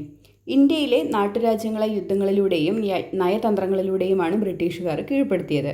ദക്ഷിണേന്ത്യയിലെ നാട്ടുരാജ്യമായിരുന്ന മൈസൂരും ഇംഗ്ലീഷ് ഈസ്റ്റ് ഇന്ത്യ കമ്പനിയും തമ്മിൽ നടന്ന യുദ്ധങ്ങളാണ് ആംഗ്ലോ ഇന്ത്യൻ മൈസൂർ യുദ്ധങ്ങൾ എന്നറിയപ്പെടുന്നത്. ആംഗ്ലോ മൈസൂർ യുദ്ധങ്ങൾ. ദക്ഷിണേന്ത്യയിലെ നാട്ടുരാജ്യമായിരുന്ന മൈസൂരും ഇംഗ്ലീഷ് ഈസ്റ്റ് ഇന്ത്യ കമ്പനിയിൽ നടന്ന യുദ്ധങ്ങൾ ഏതാണ്? ആംഗ്ലോ മൈസൂർ യുദ്ധങ്ങൾ. മൈസൂർ ഭരണാധികാരിയായിരുന്ന ഹൈദരാലിയും മകൻ ടിപ്പു സുൽത്താനുമാണ് മൈസൂർ സേനയെ നയിച്ചത്. 4 തവണ കമ്പനി സൈന്യവും മൈസൂർ സുൽത്താൻമാരും തമ്മിൽ ഏറ്റുമുട്ടിയിട്ടുണ്ട്. 1782 ഹൈദരാലിയുടെ മരണാനന്തരം ടിപ്പു സുൽത്താൻ മൈസൂർ സേനയെ നയിച്ചു. 1799 4ാം മൈസൂർ യുദ്ധത്തിൽ കമ്പനി സൈന്യം ടിപ്പു സുൽത്താനെ വധിച്ചതോടെ മൈസൂർ ബ്രിട്ടീഷുകാരുടെ എന്ത് ചെയ്തു? അധീനതയിലായി. 1782 ഹൈദരാലി മരിക്കുകയാണ്. ശേഷം എന്ത് ചെയ്യുകയാണ്? ടിപ്പു സുൽത്താനാണ് മൈസൂർ സേനയെ നയിക്കുന്നത്. 1799 4ാം മൈസൂർ യുദ്ധത്തിലാണ് ടിപ്പു സുൽത്താനെ സൈന്യം വധിക്കുന്നതും പിന്നീട് എന്ത് ചെയ്തു? മൈസൂർ ബ്രിട്ടീഷുകാരുടെ അധീനതയിൽ ആവുന്നതും. അങ്ങനെ ഇവർ തമ്മിൽ ഏറ്റുമുട്ടിയ യുദ്ധം ഏത് പേരിലാണ് അറിയപ്പെടുന്നത്? ആംഗ്ലോ മൈസൂർ യുദ്ധങ്ങളാണ്. 4 മൈസൂർ യുദ്ധങ്ങളാണ് നടന്നിട്ടുള്ളത്. 4ാമത്തെ മൈസൂർ യുദ്ധത്തിലാണ് 1799 4ാമത്തെ മൈസൂർ യുദ്ധത്തിലാണ് ടിപ്പു സുൽത്താനെ ബ്രിട്ടീഷ് സൈന്യം വധിക്കുന്നത്. ഇംഗ്ലീഷ് ഈസ്റ്റ് ഇന്ത്യ കമ്പനിയും മറാത്ത രാജ്യവും തമ്മിൽ നടന്നതാണ് ആംഗ്ലോ മറാത്ത യുദ്ധങ്ങൾ കേട്ടോ. ഇംഗ്ലീഷ് ഈസ്റ്റ് ഇന്ത്യ കമ്പനിയും മറാത്ത രാജ്യവും. 3ാം ആംഗ്ലോ മറാത്ത യുദ്ധത്തോടെ മറാത്ത ഉൾപ്പെടുന്ന പ്രദേശങ്ങൾ ബ്രിട്ടീഷ് നിയന്ത്രണത്തിലായി. ഇംഗ്ലീഷ് ഈസ്റ്റ് ഇന്ത്യ കമ്പനിയും സിഖുകാരും തമ്മിൽ നടന്ന ആംഗ്ലോ സിഖ് യുദ്ധങ്ങളിലെ സിഖുകാരുടെ പരാജയത്തോടെ പഞ്ചാബും ബ്രിട്ടീഷ് അധീനതയിലായി. അങ്ങനെ ആംഗ്ലോ മറാത്ത യുദ്ധത്തോടെ എന്ത് ചെയ്തു? മറാത്ത ഉൾപ്പെടുന്ന പ്രദേശങ്ങൾ എന്ത് ചെയ്തു? ബ്രിട്ടീഷ് അധീനതയിലായി. പിന്നീട് എന്ത് ചെയ്തു? ഇംഗ്ലീഷ് ഈസ്റ്റ് ഇന്ത്യ കമ്പനിയും സിഖുകാരും തമ്മിൽ നടന്ന മത്സരത്തിൽ ആക്രമണത്തിൽ സിഖുകാർ പരാജയപ്പെട്ടപ്പോൾ പഞ്ചാബ് ആരുടെ അധീനതയിലായി? ഇംഗ്ലീഷ് ഈസ്റ്റ് ഇന്ത്യ കമ്പനിയുടെ അധീനതയിലായി. കീഴടക്കിയ പ്രദേശങ്ങളിൽ നിന്നും പരമാവധി സമ്പത്ത് കൈക്കലാക്കുകയായിരുന്നു ബ്രിട്ടീഷുകാരുടെ ലക്ഷ്യം. അതിനായി അവർ സ്വീകരിച്ച മാർഗങ്ങളാണ് കച്ചവടം, നികുതി പിരിവ്, പിന്നെ യുദ്ധങ്ങൾ തുടങ്ങിയവ. അത്തരത്തിൽ നമുക്ക് പഠിക്കാനുള്ളതാണ്. 3 ഇമ്പോർട്ടൻ്റ് ആണ്. ഒന്നാമത്തെ നികുതിയാണ് ശാശ്വത ഭൂനികുതി വ്യവസ്ഥ എന്ന് പറയുന്നത് കേട്ടോ. ഏതൊക്കെ പ്രദേശത്താണ് ഇത് നടപ്പിലാക്കിയത്? ബംഗാൾ, ബീഹാർ, ഒറീസ. പഠിക്കണം കേട്ടോ. ശാശ്വത ഭൂനികുതി വ്യവസ്ഥ ഏതൊക്കെ പ്രദേശങ്ങളിലാണ് നടപ്പിലാക്കിയത്? ബംഗാൾ, ബീഹാർ, ഒറീസ. നടപ്പിലാക്കിയ വ്യക്തി ആരാണ്? ഇമ്പോർട്ടൻ്റ് ആണ്. കോൺവാലിസ് പ്രഭുവാണ് കേട്ടോ. ശാശ്വത ഭൂനികുതി വ്യവസ്ഥ ആര് നടപ്പിലാക്കി? കോൺവാലിസ് പ്രഭു. എവിടെയൊക്കെ? ബംഗാൾ, ബീഹാർ, ഒറീസ മുതലായ പ്രദേശങ്ങളിൽ നടപ്പിലാക്കി. സവിശേഷതകൾ എന്തൊക്കെയായിരുന്നു? ഭൂ ഉടമകളായിരുന്ന സെമീന്ദർമാർ ബ്രിട്ടീഷുകാർക്ക് വേണ്ടി ഉയർന്ന നിരക്കിൽ നികുതി പിരിച്ചു. ബ്രിട്ടീഷുകാർ നേരിട്ട് നികുതി പിരിക്കുകയല്ല ഉണ്ടായത്. പിന്നീട് എന്ത് ചെയ്തു? അന്നത്തെ ഭൂ ഉടമകളായിരുന്നിട്ടുള്ള സെമീന്ദർമാരാണ് അവരെ പറയുക. അപ്പോൾ അവരാണ് ബ്രിട്ടീഷുകാർക്ക് വേണ്ടിയിട്ട് ഉയർന്ന നിരക്കിൽ എന്ത് ചെയ്തിരുന്നത്? നികുതി പിരിച്ചിരുന്നത്. വിളവിലുള്ള ഏറ്റക്കുറച്ചിലുകൾ പരിഗണിക്കാതെ നിശ്ചിത തുക കർഷകർ നിർബന്ധമായിട്ടും എന്ത് ചെയ്യണമായിരുന്നു? നികുതി നൽകണമായിരുന്നു. ശാശ്വത ഭൂനികുതി വ്യവസ്ഥയിൽ ആരാണ് നികുതി പിരിച്ചിരുന്നത് സെമീന്ദർമാരായിരുന്നു. പിന്നെന്താണ്, വിളവിലുള്ള ഏറ്റക്കുറച്ചിലുകൾ പരിഗണിക്കാതെ ഒരു നിശ്ചിത തുക എന്ത് ചെയ്യണമായിരുന്നു, കർഷകർ നിർബന്ധമായിട്ടും നികുതിയായിട്ട് നൽകണമായിരുന്നു. അപ്പോൾ കോൺവാലിസ് പ്രഭു ശാശ്വത ഭൂനികുതി വ്യവസ്ഥ, വർഷം കൂടെ ഓർത്തിരിക്കുക 1793 കേട്ടോ. വർഷം എന്നാണ് 1793 ഓർത്തിരിക്കണേ. ഇനി അടുത്തതാണ് റയട്ട് വാരി സമ്പ്രദായം എന്ന് പറയുന്നത്. 1820 റയട്ട് വാരി സമ്പ്രദായം 1820 എവിടെയാണ് നടപ്പിലാക്കിയത്? ദക്ഷിണേന്ത്യയിലും ഡെക്കാൻ പ്രദേശങ്ങളിലുമാണ് എന്ത് നടപ്പിലാക്കിയത്? റയട്ട് വാരി സമ്പ്രദായം നടപ്പിലാക്കിയത്. ആരാണ്? തോമസ് മൺറോയും അലക്സാണ്ടർ റീഡുമാണ് നടപ്പിലാക്കിയത്. ഓർത്തിരിക്കുക കേട്ടോ. റയട്ട് വാരി സമ്പ്രദായം ആരാണ് നടപ്പിലാക്കിയത്? Thomas Munro, Alexander Read. എന്തായിരുന്നു പ്രത്യേകത? കർഷകരെ ഭൂവുടമകളായിട്ട് പരിഗണിച്ചിട്ടുണ്ട്. ബ്രിട്ടീഷുകാർ കർഷകരിൽ നിന്ന് നേരിട്ട് നികുതി പിരിച്ചു. നികുതി നൽകുന്നവരിൽ നിന്ന് വീഴ്ച വരുത്തിയ കർഷകരുടെ ഭൂമി എന്ത് ചെയ്തു? ബ്രിട്ടീഷുകാർ പിടിച്ചെടുക്കുകയും ചെയ്തു. അപ്പോൾ റൈറ്റ് വാരി സമ്പ്രദായം എന്ന് പറഞ്ഞാൽ എന്താണ്? അതിൽ ബ്രിട്ടീഷുകാർ നേരിട്ടാണ് നികുതി പിരിക്കുന്നത്. പക്ഷേ ആ നികുതി അവിടുത്തെ എന്താണ്, കർഷകരെ ആ ഭൂമിയുടെ ഉടമകളായിട്ട് കാണുന്നുണ്ട്. പക്ഷേ നികുതി കൊടുക്കാതിരുന്നാൽ എന്ത് ചെയ്യുന്നുണ്ട്? ആ ഭൂമി അവരെന്ത് ചെയ്യാണ്? ബ്രിട്ടീഷുകാർ പിടിച്ചെടുക്കുകയാണ് ചെയ്യുന്നത്. അപ്പോൾ ഇതാണ് റയട്ട് വാരി സമ്പ്രദായം എന്ന് പറയുന്നത്. 1820 റയട്ട് വാരി സമ്പ്രദായം ഇമ്പോർട്ടൻ്റ് ആണ്. ആര് നടപ്പിലാക്കി എന്നുള്ളത്? ആരാണ്? തോമസ് മൺറോയും അലക്സാണ്ടർ റീഡുമാണ് റയട്ട് വാരി സമ്പ്രദായം നടപ്പിലാക്കിയത്. ഇനി അടുത്തതാണ് മഹൽവാരി സമ്പ്രദായം എന്ന് പറയുന്നത്. 1822 മഹൽവാരി സമ്പ്രദായം എവിടേക്കാണ് നടപ്പിലാക്കിയത്? ഉത്തരേന്ത്യ, മധ്യേന്ത്യ, പഞ്ചാബ്. ഉത്തരേന്ത്യയിലും മധ്യേന്ത്യയിലും പഞ്ചാബിലുമാണ് എന്ത് നടപ്പിലാക്കിയത്? മഹൽവാരി സമ്പ്രദായം 1822 ആര് നടപ്പാക്കി? ഹോൾട്ട് മെക്കൻസി മഹൽവാരി സമ്പ്രദായം കേട്ടോ. ഹോൾട്ട് മെക്കൻസി മഹൽവാരി സമ്പ്രദായം ഓർത്തിരിക്കുക. എന്താണ് പ്രത്യേകത? ഗ്രാമത്തെ ഒരു യൂണിറ്റായിട്ട് കണക്കാക്കിയിട്ട് നികുതി പിരിച്ചു. ഗ്രാമത്തെ എന്ത് ചെയ്യാണ്? ഒരു യൂണിറ്റായിട്ട് കണക്കാക്കിയിട്ട് നികുതി പിരിച്ചു. നികുതിയിൽ വീഴ്ച വരുത്തുന്ന ഗ്രാമത്തെ ബ്രിട്ടീഷ് ഇന്ത്യയോട് എന്ത് ചെയ്തു? കൂട്ടിച്ചേർത്തു. അപ്പോൾ ഗ്രാമത്തെ ഒരു യൂണിറ്റായിട്ട് കണക്കാക്കി. ഇനിയപ്പോൾ ആ ഗ്രാമത്തിൽ നികുതി കൊടുക്കുന്നതിൽ എന്തെങ്കിലും വീഴ്ച വരുത്തുകയാണെങ്കിൽ എന്ത് ചെയ്തു? ആ ഗ്രാമത്തെ എന്ത് ചെയ്യാണ്? ബ്രിട്ടീഷ് ഇന്ത്യയോട് കൂട്ടിച്ചേർക്കുകയാണ് അവർ അതിൽ ഉണ്ടായത്. അതാണ് മഹൽവാരി സമ്പ്രദായം എന്ന് പറയുന്നത് കേട്ടോ. അപ്പോൾ ഇത് മൂന്നും ഇമ്പോർട്ടൻ്റ് ആണ് കേട്ടോ. ആര് നടപ്പിലാക്കിയ പ്രദേശങ്ങൾ, പിന്നെ എന്താ സവിശേഷതകൾ അറിഞ്ഞിരിക്കട്ടെ. വർഷം കൂടെ പറ്റുകയാണെങ്കിൽ പഠിച്ചു വയ്ക്കുക, നല്ലതാണ്. ബ്രിട്ടീഷുകാരുടെ നികുതി സമ്പ്രദായത്തിൻ്റെ ഫലമായി കൃഷിഭൂമി നഷ്ടപ്പെടാതിരിക്കുന്നതിന് വേണ്ടി പണമിടപാടുകാരിൽ നിന്ന് പണം കടം വാങ്ങാൻ കർഷകർ എന്ത് ചെയ്തു? നിർബന്ധിതരായി. തന്മൂലം കർഷകർ കടക്കെണിയിലായി. ഇവരുടെ ഭൂമി പിടിച്ചെടുക്കാനുള്ള അധികാരം പണമിടപാടുകാർക്കുണ്ടായിരുന്നു. ബ്രിട്ടീഷുകാരുടെ പുതിയ നിയമവ്യവസ്ഥയും ഭൂനികുതി സമ്പ്രദായങ്ങളും പണമിടപാടുകാരെ പ്രോത്സാഹിപ്പിക്കുന്നതായിരുന്നു.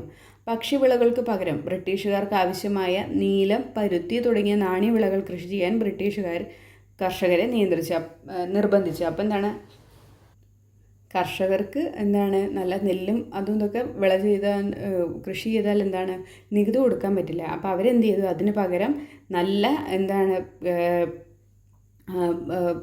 പൈസ കിട്ടുന്ന, നല്ല പണം കിട്ടുന്ന നീലവും പരുത്തിയൊക്കെ കൃഷി ചെയ്യാൻ വേണ്ടിയിട്ട് കർഷകർ എന്ത് ചെയ്തു? അവരെ നിർബന്ധിച്ചു.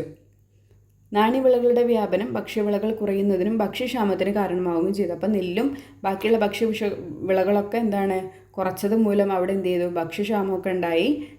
പട്ടിണിയൊക്കെ കൂടാൻ തുടങ്ങി. കാർഷിക മേഖലയിൽ വർദ്ധിച്ചു വന്ന ഈ വാണിജ്യവൽക്കരണം കർഷകരെ എന്ത് ചെയ്തു? ചൂഷണം ചെയ്യാൻ പണമിടപാടുകാരെ സഹായിച്ചു. വിളവെടുത്തു കഴിഞ്ഞാൽ കർഷകർ കിട്ടുന്ന വിലയ്ക്ക് കാർഷികോൽപ്പന്നങ്ങൾ വിൽക്കേണ്ടതായിട്ട് വന്നു. ബ്രിട്ടീഷുകാരുടെ നികുതി നയങ്ങൾ കർഷകരെ എങ്ങനെയെല്ലാം ബാധിച്ചു എന്ന് നമുക്ക് പരിശോധിക്കാം. എങ്ങനെയൊക്കെയാണ്? ഉയർന്ന നിരക്കിലുള്ള നികുതി അടയ്ക്കാൻ കർഷകർ ബുദ്ധിമുട്ടി. വെള്ളപ്പൊക്കമോ വരൾച്ചയോ മൂലം കൃഷിനാശം സംഭവിച്ചാലും നികുതി ഇളവൊന്നും ലഭിച്ചിരുന്നില്ല. കർഷകർക്ക് കൃഷിഭൂമി നഷ്ടപ്പെടാതിരിക്കാൻ പണമിടപാടുകാരെ ആശ്രയിക്കേണ്ടി വന്നു. കടക്കെണിയിൽപ്പെട്ട കർഷകർക്ക് എന്ത് ചെയ്തു? ഭൂമി നഷ്ടപ്പെടുകയും ചെയ്തു. കർഷകരെ പോലെ കൈത്തൊഴിലുകാരെയും ബ്രിട്ടീഷ് നയങ്ങൾ ദുരിതത്തിലാക്കി. ബ്രിട്ടനിൽ നിന്നുള്ള യന്ത്രനിർമ്മിത ഉൽപ്പന്നങ്ങൾ ഇന്ത്യയിലേക്ക് ഇറക്കുമതി ചെയ്യപ്പെട്ടു. അവയുമായുള്ള മത്സരം മൂലം കൈത്തൊഴിലുകാരുടെ ഉൽപ്പന്നങ്ങളായ പരുത്തി, പട്ട്, കമ്പിളി വസ്ത്രങ്ങൾ, മൺപാത്രം, തുകൽ, ഭക്ഷ്യ എണ്ണ തുടങ്ങിയവയുടെ വിപണി എന്ത് ചെയ്തു? നഷ്ടപ്പെട്ടു. ഇവരെന്ത് ചെയ്യാണ്? ബ്രിട്ടീഷ് നയങ്ങൾ കൈത്തൊഴിലുകാരെയും നന്നായിട്ട് അവരുടെ നയങ്ങളൊക്കെ ബാധിച്ചു. അവരെന്ത് ചെയ്തു? യന്ത്രനിർമ്മിതമായിട്ടുള്ള പാത്രങ്ങളും ബാക്കിയുള്ള സാധനങ്ങളൊക്കെ എന്ത് ചെയ്തു? ഇങ്ങോട്ട് ഇറക്കുമതി ചെയ്യാൻ തുടങ്ങി. അങ്ങനെ എന്ത് ചെയ്തു? അവരുടെ വിപണി എന്ത് ചെയ്യാണ്? കർഷകരുടെ വിപണി എന്ത് ചെയ്യാണ്? കൈത്തൊഴിലുകാരുടെ വിപണി നഷ്ടപ്പെടുകയാണ് ചെയ്തത്. ഇത് കരകൗശല തൊഴിലിൽ ഏർപ്പെട്ടിരുന്നവരുടെ തൊഴിൽ നഷ്ടത്തിന് കാരണമായി. പലരും തങ്ങളുടെ പരമ്പരാഗത കൈത്തൊഴിലുകൾ ഉപേക്ഷിക്കാനും നിർബന്ധിതരായി. ഇനിയാണ് പോരാട്ടങ്ങൾ തുടങ്ങുന്നത്. ചൂഷണത്തിനെതിരെയുള്ള പോരാട്ടങ്ങൾ. ബ്രിട്ടീഷുകാരുടെ സാമ്പത്തിക നയങ്ങൾ ഇന്ത്യയിലെ വിവിധ ജനവിഭാഗങ്ങളെ പ്രതികൂലമായിട്ട് ബാധിച്ചു. ജനങ്ങൾ അവർക്കെതിരെ കലാപങ്ങൾ ആരംഭിച്ചു. അത്തരത്തിലുള്ള ചില കലാപങ്ങളാണ് ഇനി ഇതിൽ പരിചയപ്പെടാൻ പോകുന്നത്. ബംഗാളിലുണ്ടായ ക്ഷാമം പരിഹരിക്കുന്നതിന് ഈസ്റ്റ് ഇന്ത്യ കമ്പനി യാതൊരു ശ്രമവും നടത്തിയില്ല. അതിനാൽ ദരിദ്രരായ കർഷകരും തൊഴിലാളികളും ബ്രിട്ടീഷുകാർക്കെതിരെ എന്ത് ചെയ്തു? പോരാടി. കർഷക കലാപത്തിന് സന്യാസിമാരുടെ പിന്തുണയും ഉണ്ടായിരുന്നു. അതിനാൽ ഇവ എന്ത് ചെയ്തു? സന്യാസി കലാപങ്ങൾ എന്ന് അറിയപ്പെട്ടു. സന്യാസിമാരോടൊപ്പം ഫക്കീർമാരും ബ്രിട്ടീഷുകാർക്കെതിരെ കലാപത്തിൽ അണിചേർന്നു. അതുകൊണ്ട് ഈ കലാപത്തെ സന്യാസി ഫക്കീർ കലാപം എന്നും വിളിക്കുന്നുണ്ട്. ഭവാനി പതക്, മജ്നു ഷാ എന്നിവരായിരുന്നു സന്യാസി ഫക്കീർ കലാപത്തിന് നേതൃത്വം നൽകിയത്. അവരെന്ന് അറിഞ്ഞിരിക്കണേ ആരൊക്കെയാണ്? ഭവാനി പതക്, മജ്നു ഷാ എന്നിവരായിരുന്നു സന്യാസി ഫക്കീർ കലാപത്തിന് എന്ത് ചെയ്തിട്ടുണ്ടായിരുന്നത്? നേതൃത്വം നൽകിയിട്ടുണ്ടായിരുന്നത്. 1882 ബംഗാളി ഭാഷയിൽ ബങ്കിം ചന്ദ്ര ചാറ്റർജി രചിച്ച ആനന്ദമഠം എന്ന നോവലിൽ നിന്നാണ് നമ്മുടെ ദേശീയ ഗീതമായിട്ടുള്ള വന്ദേ മാതരം എടുത്തിട്ടുള്ളത്. റിപ്പീറ്റ് ആയിട്ട് വന്നിട്ടുള്ള ഒരു ക്വസ്റ്റ്യൻ ആണേ. ഭവാനന്ദൻ എന്ന കഥാപാത്രം ആലപിക്കുന്ന ഗാനമായാണ് വന്ദേ മാതരത്തെ ആ നോവലിൽ പരാമർശിച്ചിട്ടുള്ളത്. ബ്രിട്ടീഷ് കൊളോണിയൽ ഭരണത്തിനെതിരെ നടന്ന ഏറ്റവും പ്രധാനപ്പെട്ട കാർഷിക കലാപമായിരുന്നു ബംഗാളിലെ നീലം കർഷക കലാപം. എന്നാണ് 1859 ബംഗാളിലെ നീലം കർഷക കലാപമാണ് ബ്രിട്ടീഷ് കൊളോണിയൽ ഭരണത്തിനെതിരെ നടന്നിട്ടുള്ള ഏറ്റവും വലിയ ഏറ്റവും പ്രധാനപ്പെട്ട കാർഷിക കലാപം എന്ന് പറയുന്നത്. ഇനി അതിനുണ്ടായ സാഹചര്യങ്ങളാണ് നോക്കുന്നത്. 1859 കർഷക കലാപം ഉണ്ടാകാൻ ഇടയായിട്ടുള്ള സാഹചര്യങ്ങളാണ് ഇതിൽ പറയുന്നത്. ബ്രിട്ടീഷുകാരായ തോട്ടക്കാർ ഗ്രാമപ്രദേശങ്ങളിൽ സ്ഥാപിച്ചിട്ടുള്ള ഫാക്ടറികൾക്കാവശ്യമായിട്ടുള്ള അമരിച്ചെടി കൃഷി ചെയ്യാൻ കർഷകരെ എന്ത് ചെയ്തു? നിർബന്ധിച്ചു. അമരിച്ചെടിയിൽ നിന്ന് ഉൽപ്പാദിപ്പിക്കുന്ന നീലം ബ്രിട്ടീഷുകാർക്ക് മാത്രമേ വിൽക്കാൻ കഴിയുന്നുണ്ടായിരുന്നുള്ളൂ. നീലത്തിന് കമ്പോള വിലയേക്കാൾ താഴ്ന്ന വിലയാണ് കർഷകർക്ക് ബ്രിട്ടീഷുകാർ നൽകിപ്പോന്നത്. കടുത്ത ഭക്ഷ്യക്ഷാമത്തിനും ചൂഷണത്തിനും സാമ്പത്തിക ബുദ്ധിമുട്ടുകൾക്കും ഇത് വഴിതെളിച്ചു. കൃത്രിമ ചായം കണ്ടെത്തിയതോടെ നീലത്തിൻ്റെ ആവശ്യകത കുറഞ്ഞത് ദാരിദ്ര്യം എന്ത് ചെയ്തു? വർദ്ധിപ്പിച്ചു. മറ്റു വഴികളില്ലാതെ കർഷകർ ബ്രിട്ടീഷുകാർക്കെതിരെ എന്ത് ചെയ്തു? പ്രക്ഷോഭത്തിൻ്റെ പാതയിലേക്ക് തിരിയുകയാണ് ഉണ്ടായത്. അപ്പോൾ എന്ത് ചെയ്തു? ഗ്രാമപ്രദേശങ്ങളിൽ എന്ത് ചെയ്തു? അമരച്ചെടി കൃഷി ചെയ്തിട്ട്, അതായത് നീലം ഉൽപ്പാദിപ്പിക്കുന്ന ഒരു ചെടിയാണ്, അത് കൃഷി ചെയ്യാനും പ്രോത്സാഹിപ്പിച്ചു. അങ്ങനെ ഈ കമ്പോള വിലയേക്കാൾ താഴ്ന്ന വിലയാണ് ഈ നീലത്തിന് എന്ത് ചെയ്തത്? ബ്രിട്ടീഷുകാർ കർഷകർക്ക് കൊടുത്തത്. പിന്നീട് എന്ത് ചെയ്തു? കൃത്രിമമായിട്ട് ചായം കണ്ടെത്തിയതോടെ അതിൻ്റെ ഒരു ഉൽപ്പാദനം, അതിൻ്റെ ഒരു ആവശ്യകത കുറഞ്ഞതോടുകൂടി എന്ത് ചെയ്തു?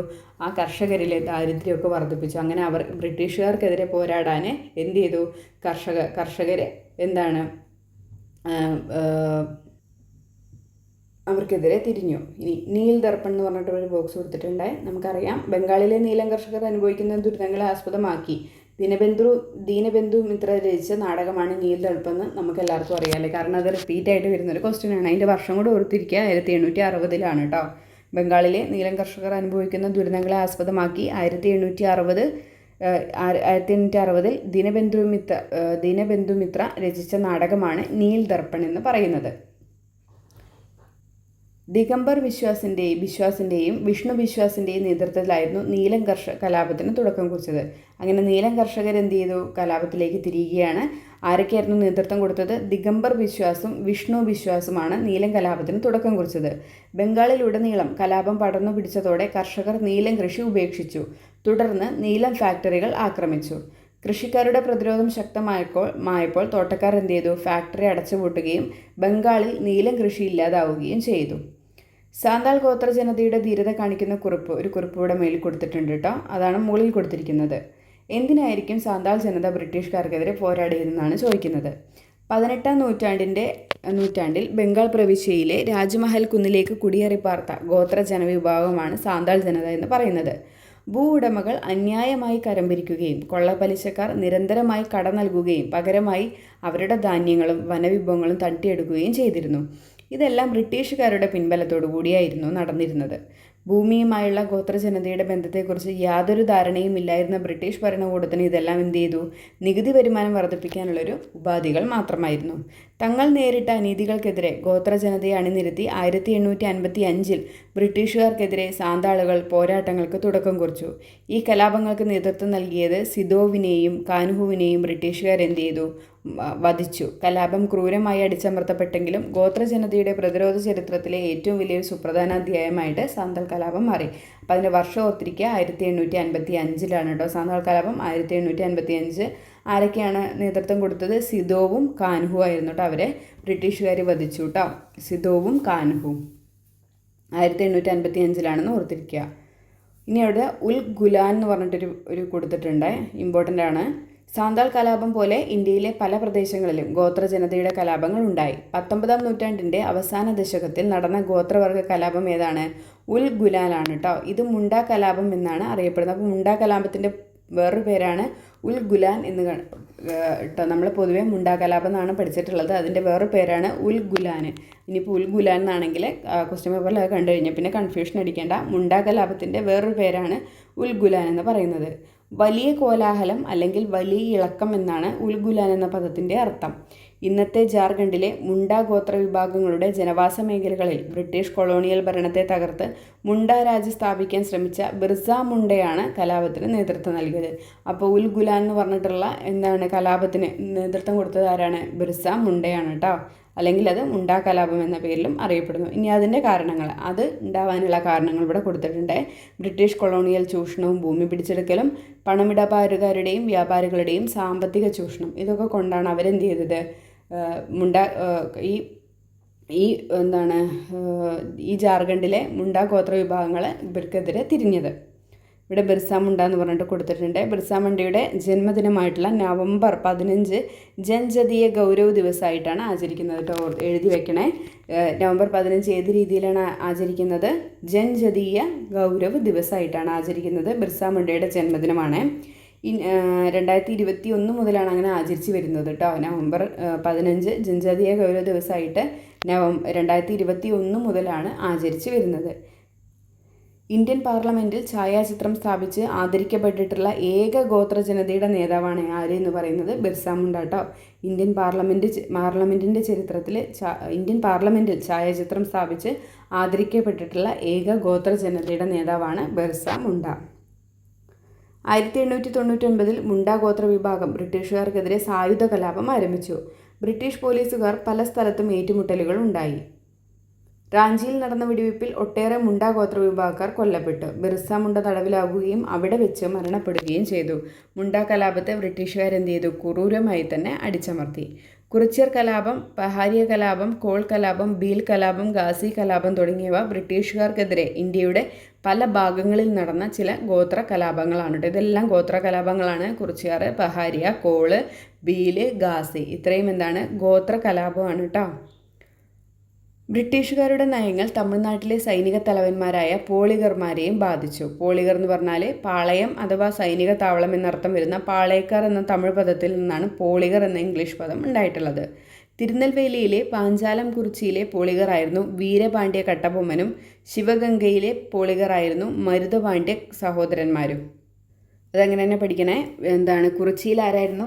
തിരുനെൽവേലി ആരായിരുന്നു? വീരപാണ്ഡ്യ കട്ടബൊമ്മൻ. ശിവഗംഗയിലായിരുന്നെങ്കിൽ മരുതപാണ്ഡ്യ സഹോദരന്മാർ കേട്ടോ. ബ്രിട്ടീഷുകാർക്കെതിരെയുള്ള പോരാട്ടത്തിൽ സുപ്രധാന പങ്കുവഹിച്ചവരായിരുന്നു ഇവർ രണ്ടുപേര്. ജനങ്ങളുടെ സംരക്ഷകൻ എന്ന നിലയിൽ ജനങ്ങളുമായി നല്ല ബന്ധമായിരുന്നു കട്ടബൊമ്മനുണ്ടായിരുന്നത്. ജനങ്ങളിൽ നിന്നുള്ള നികുതി പിരിവും പോളിഗറുടെ ചുമതലയായിരുന്നു. പാഞ്ചാലം കുറിച്ചിയിലെ ഭരണാധികാരി ബ്രിട്ടീഷുകാർക്ക് കീഴടങ്ങിയെങ്കിലും കട്ടബൊമ്മൻ അതിന് തയ്യാറായില്ല. നിലവിലുള്ള നികുതി വർദ്ധിപ്പിച്ച് ബ്രിട്ടീഷുകാർ ജനങ്ങളെ കൂടുതൽ ബുദ്ധിമുട്ടിച്ചു. നികുതി പിരിവിനെ ചോദ്യം ചെയ്തതായിരുന്നു കട്ടബൊമ്മനെ ബ്രിട്ടീഷുകാരുടെ ശത്രുവാക്കിയത്. കട്ടബൊമ്മനെയും ശിവഗംഗയിലെ പോളിഗർമാരായിരുന്ന മരുതുപാണ്ഡ്യ സഹോദരന്മാരെയും ബ്രിട്ടീഷുകാർക്കെതിരെ പോരാടി എന്ത് ചെയ്തു? വീരമൃത്യു വരിക്കുകയാണ് ഉണ്ടായത്. തിരുനെൽവേലിയിലെ പോളിഗർ ആരായിരുന്നു? വീരപാണ്ഡ്യ കട്ടബൊമ്മനായിരുന്നു. ശിവഗംഗയിലെ മരുതുപാണ്ഡ്യ സഹോദരന്മാരായിരുന്നു. ഇവർ രണ്ടുപേരും എന്ത് ചെയ്തു? ബ്രിട്ടീഷുകാർക്കെതിരെ പോരാടി വീരമൃത്യു വരിക്കുകയാണ് ഉണ്ടായത്. ബ്രിട്ടീഷുകാർക്കെതിരെ ഇന്ത്യയിൽ നടന്ന ആദ്യത്തെ സൈനിക കലാപം ഏതായിരുന്നു? തമിഴ്നാട്ടിലെ വെല്ലൂർ കലാപമായിരുന്നു കേട്ടോ. ബ്രിട്ടീഷുകാർക്കെതിരെ ഇന്ത്യയിൽ നടന്ന ആദ്യത്തെ സൈനിക കലാപം ഏതായിരുന്നു? തമിഴ്നാട്ടിലെ വെല്ലൂർ കലാപമായിരുന്നു. ബ്രിട്ടീഷ് സൈന്യത്തിലെ ഇന്ത്യക്കാരാണ് ഈ കലാപത്തിന് നേതൃത്വം നൽകിയത്. English east India company Indian സൈനികരുടെ വേഷവിധാനത്തിൽ വന്ന മാറ്റങ്ങളായിരുന്നു കലാപത്തിൻ്റെ മാറ്റങ്ങളായിരുന്നു കലാപത്തിൻ്റെ പ്രധാന കാരണം. 1806 നടന്ന കലാപത്തെ ബ്രിട്ടീഷുകാർ അടിച്ചമർത്തിയെങ്കിലും തുടർന്നുണ്ടായ ബ്രിട്ടീഷ് വിരുദ്ധ പ്രക്ഷോഭങ്ങൾക്ക് വെല്ലൂർ കലാപം എന്ത് ചെയ്തു? പ്രചോദനമായി. അപ്പോൾ ബ്രിട്ടീഷുകാർക്കെതിരെ ഇന്ത്യയിൽ നടന്ന ആദ്യത്തെ സൈനിക കലാപം ഏതാണെന്ന് ചോദിച്ചാൽ അതേതാണ്? വെല്ലൂർ കലാപമാണ്. തമിഴ്നാട്ടിലെ വെല്ലൂർ കലാപം. ഇന്ത്യയിൽ ബ്രിട്ടീഷുകാർക്കെതിരെ നടന്ന ആദ്യകാല സംഘടിത സമരമായിരുന്നു 1721 ആറ്റിങ്ങൽ കലാപം. അറിയാലോ. കുരുമുളക് വ്യാപാരവുമായി ബന്ധപ്പെട്ടും ആഭ്യന്തര വിഷയങ്ങളിൽ ഇടപെട്ടും ജനങ്ങൾക്കിടയിൽ വർഗീയ വംശീയ വിദ്വേഷം വളർത്താൻ ശ്രമിച്ചും ആറ്റിങ്ങൽ പ്രദേശ് അരാജകത്വം സൃഷ്ടിക്കാൻ ബ്രിട്ടീഷുകാർ നിരന്തരം ശ്രമിച്ചിരുന്നു. ഭരണാധികാരിയായിരുന്ന ആറ്റിങ്ങൽ റാണിക്ക് ഓരോ പുതുവർഷത്തിലും പാരിതോഷികങ്ങൾ നൽകുന്ന പതിവ് 1721 ആവർത്തിക്കാനായി ബ്രിട്ടീഷുകാർ ശ്രമിച്ചു. എന്നാൽ ഇത് ഏതെങ്കിലും തരത്തിലുള്ള അപായത്തിന് കാരണമാകുമെന്ന് ഭയന്നതിനാൽ ചില നാട്ടുപ്രമാണികൾ എതിർത്തു. നാട്ടുപ്രമാണിമാർ മുഖേന മാത്രം പാരിതോഷികങ്ങൾ നൽകിയാൽ മതിയെന്ന അവരുടെ അഭിപ്രായത്തെ വകവയ്ക്കാതെ ഗിഫോർഡിൻ്റെ നേതൃത്വത്തിലുള്ള 140ഓളം ബ്രിട്ടീഷുകാരടങ്ങുന്ന സംഘം ആറ്റിങ്ങൽ റാണിക്ക് സമ്മാനങ്ങൾ നൽകാനായി എത്തിയതാണ് സംഘർഷത്തിനിടയാക്കിയത്. ഈ സംഘത്തെ വർണ്ണ ജാതി മത വ്യത്യാസമില്ലാതെ നാട്ടുകാർ ആക്രമിച്ച് വധിച്ചു. മാത്രമല്ല അഞ്ചുതെങ്ങിലെ ബ്രിട്ടീഷ് കോട്ട വളഞ്ഞ് ഉപരോധം ഏർപ്പെടുത്തി. കേരളത്തിൽ ബ്രിട്ടീഷ് അധികാരത്തിനെതിരെ നടന്ന ആദ്യകാല സംഘടിത ജനകീയ പ്രക്ഷോഭം എന്ന നിലയിൽ ആറ്റിങ്ങൽ കലാപം എന്ത് ചെയ്യുന്നുണ്ട്? പ്രാധാന്യം അർഹിക്കുന്നുണ്ട്. ഇനി അതിൽ സ്ത്രീകളുടെ ഒരു ഇതാണ് കൊടുത്തിരിക്കുന്നത് കേട്ടോ. ബ്രിട്ടീഷുകാരുടെ നയങ്ങൾ ഇന്ത്യയിലെ ഭരണാധികാരികളെയും ബാധിച്ചു. ബ്രിട്ടീഷുകാർക്കെതിരെ ആയുധം എടുത്ത് പോരാടിയ ധീരവനിതയാരായിരുന്നു? കിട്ടൂർ റാണി ചെന്നമ്മയായിരുന്നു കേട്ടോ. മറാത്ത ഭരണത്തിൻ്റെ മേൽക്കോയ്മ അംഗീകരിച്ച കർണാടകയിലെ നാട്ടുരാജ്യമായിരുന്നു കിട്ടൂർ. മൂന്നാം ആംഗ്ലോ മറാത്ത യുദ്ധത്തിൽ ബ്രിട്ടീഷുകാർ വിജയിച്ചതോടെ കിട്ടൂർ പ്രദേശം ഇംഗ്ലീഷ് ഈസ്റ്റ് ഇന്ത്യ കമ്പനിയുടെ നിയന്ത്രണത്തിലായി. ശിവലിംഗ രുദ്രദേശായി ആയിരുന്നു കിട്ടൂരിൻ്റെ ഭരണാധികാരി. അദ്ദേഹത്തിൻ്റെ മരണശേഷം വിധവയായ ചെന്നമ്മ ഒരു ആൺകുട്ടിയെ ദത്തെടുക്കാൻ തീരുമാനിച്ചു. ഇത് ഇംഗ്ലീഷ് ഈസ്റ്റ് ഇന്ത്യ കമ്പനി തടയുകയും കിട്ടൂരിനെ ബ്രിട്ടീഷ് ഇന്ത്യയോട് കൂട്ടിച്ചേർക്കുകയും ചെയ്തു. ഇതിൽ പ്രകോപിതയായ കിട്ടൂർ റാണി ചെന്നമ്മ ബ്രിട്ടീഷുകാരുമായി യുദ്ധം പ്രഖ്യാപിച്ചു. 1829 ബ്രിട്ടീഷുകാരുടെ തടവിൽ കഴിയവേ റാണി ചെന്നമ്മ മരണപ്പെടുകയാണ് ഉണ്ടായത് കേട്ടോ. 1829 റാണി ചെന്നമ്മ മരണപ്പെടുന്നത്. 1857 കലാപത്തിൽ അടുത്ത് നമ്മൾ നേരെ 1857 കലാപത്തിലേക്ക് പോകാണ് കേട്ടോ. ബ്രിട്ടീഷ് സാമ്രാജ്യത്തെ പിടിച്ചുകുലുക്കിയ കൊടുങ്കാറ്റ്. 1857 കലാപത്തിൽ ബ്രിട്ടീഷുകാർക്കെതിരെ പോരാടിയ കൺവർ സിംഗിൻ്റെ ധീരതയെക്കുറിച്ചുള്ള വാക്കുകളാണ് ഇവിടെ മേലെ കൊടുത്തിട്ടുള്ളത്. എന്തിനായിരിക്കാം കൺവർ സിംഗ് ബ്രിട്ടീഷുകാർക്കെതിരെ പോരാടിയത്? ഇംഗ്ലീഷ് ഈസ്റ്റ് ഇന്ത്യ കമ്പനിക്കെതിരെ ഇന്ത്യയുടെ പല ഭാഗത്തും ഒറ്റപ്പെട്ട പോരാട്ടങ്ങൾ ഉണ്ടായിരുന്നുവെന്ന് നമ്മൾ അറിഞ്ഞല്ലോ. അത്തരം പോരാട്ടങ്ങളെയെല്ലാം കമ്പനി പട്ടാളം അടിച്ചമർത്തി. എന്നാൽ ബ്രിട്ടീഷ് സാമ്രാജ്യത്വത്തിനെതിരായി ഇന്ത്യയിൽ നടന്ന സംഘടിത കലാപമായിരുന്നു 1857 ഉണ്ടായിരുന്നത്. അതുകൊണ്ട് തന്നെ ചരിത്രകാരന്മാർ ഇതിനെ എങ്ങനെ വിശേഷിപ്പിക്കുന്നു? ഇന്ത്യയുടെ ഒന്നാം സ്വാതന്ത്ര്യ സമരമായിട്ടാണ് വിശേഷിപ്പിക്കുന്നത്. സാധാരണക്കാർ, കർഷകർ, കൈത്തൊഴിലുകാർ, നാട്ടുരാജാക്കന്മാർ, സൈനികർ, ഭൂപ്രഭുക്കൾ തുടങ്ങി സമൂഹത്തിലെ വിവിധ ജനവിഭാഗങ്ങൾ പങ്കെടുത്ത ആദ്യത്തെ ബ്രിട്ടീഷ് വിരുദ്ധ സമരമായിരുന്നു 1857 മീററ്റ് കലാപം. ഇത് വിവിധ ജനവിഭാഗങ്ങളെ കലാപത്തിൽ പങ്കെടുക്കാൻ പ്രേരിപ്പിച്ച ഘടകങ്ങൾ എന്തെല്ലാമായിരിക്കും? ഈ ആദ്യത്തെ ബ്രിട്ടീഷ് വിരുദ്ധ സമരമായിരുന്നു എന്നാണ് കേട്ടോ ഇത്. ഇനി വിവിധ ജനവിഭാഗങ്ങളെ കലാപത്തിൽ പങ്കെടുക്കാൻ പ്രേരിപ്പിച്ച ഘടകങ്ങൾ എന്തെല്ലാമാണെന്നാണ് ചോദിച്ചിരിക്കുന്നത്. ബ്രിട്ടീഷുകാർ നടപ്പിലാക്കിയ ഭരണപരിഷ്കാരങ്ങൾ കലാപത്തിന് കാരണമായി. ഇത്തരത്തിലുള്ള 2 ബ്രിട്ടീഷ് നയങ്ങളായിരുന്നു സൈനിക സഹായ വ്യവസ്ഥയും ദത്തവകാശ നിരോധന നിയമവും. അപ്പോൾ ഇതുമായിട്ട് നമ്മുടെ ഈ 2 ബ്രിട്ടീഷ് നയം, ഈ ഭരണപരിഷ്കാരങ്ങളാണ് ഈ കലാപത്തിന് കാരണമായത്. അപ്പോൾ ബ്രിട്ടീഷുകാർ അത്തരത്തിൽ നടപ്പാക്കിയിട്ടുള്ള ഒരു 2 പ്രധാനപ്പെട്ട നയമാണ് സൈനിക സഹായ വ്യവസ്ഥയും ദത്തവകാശ നിരോധന നിയമവും. എന്താണ് സൈനിക സഹായ വ്യവസ്ഥ?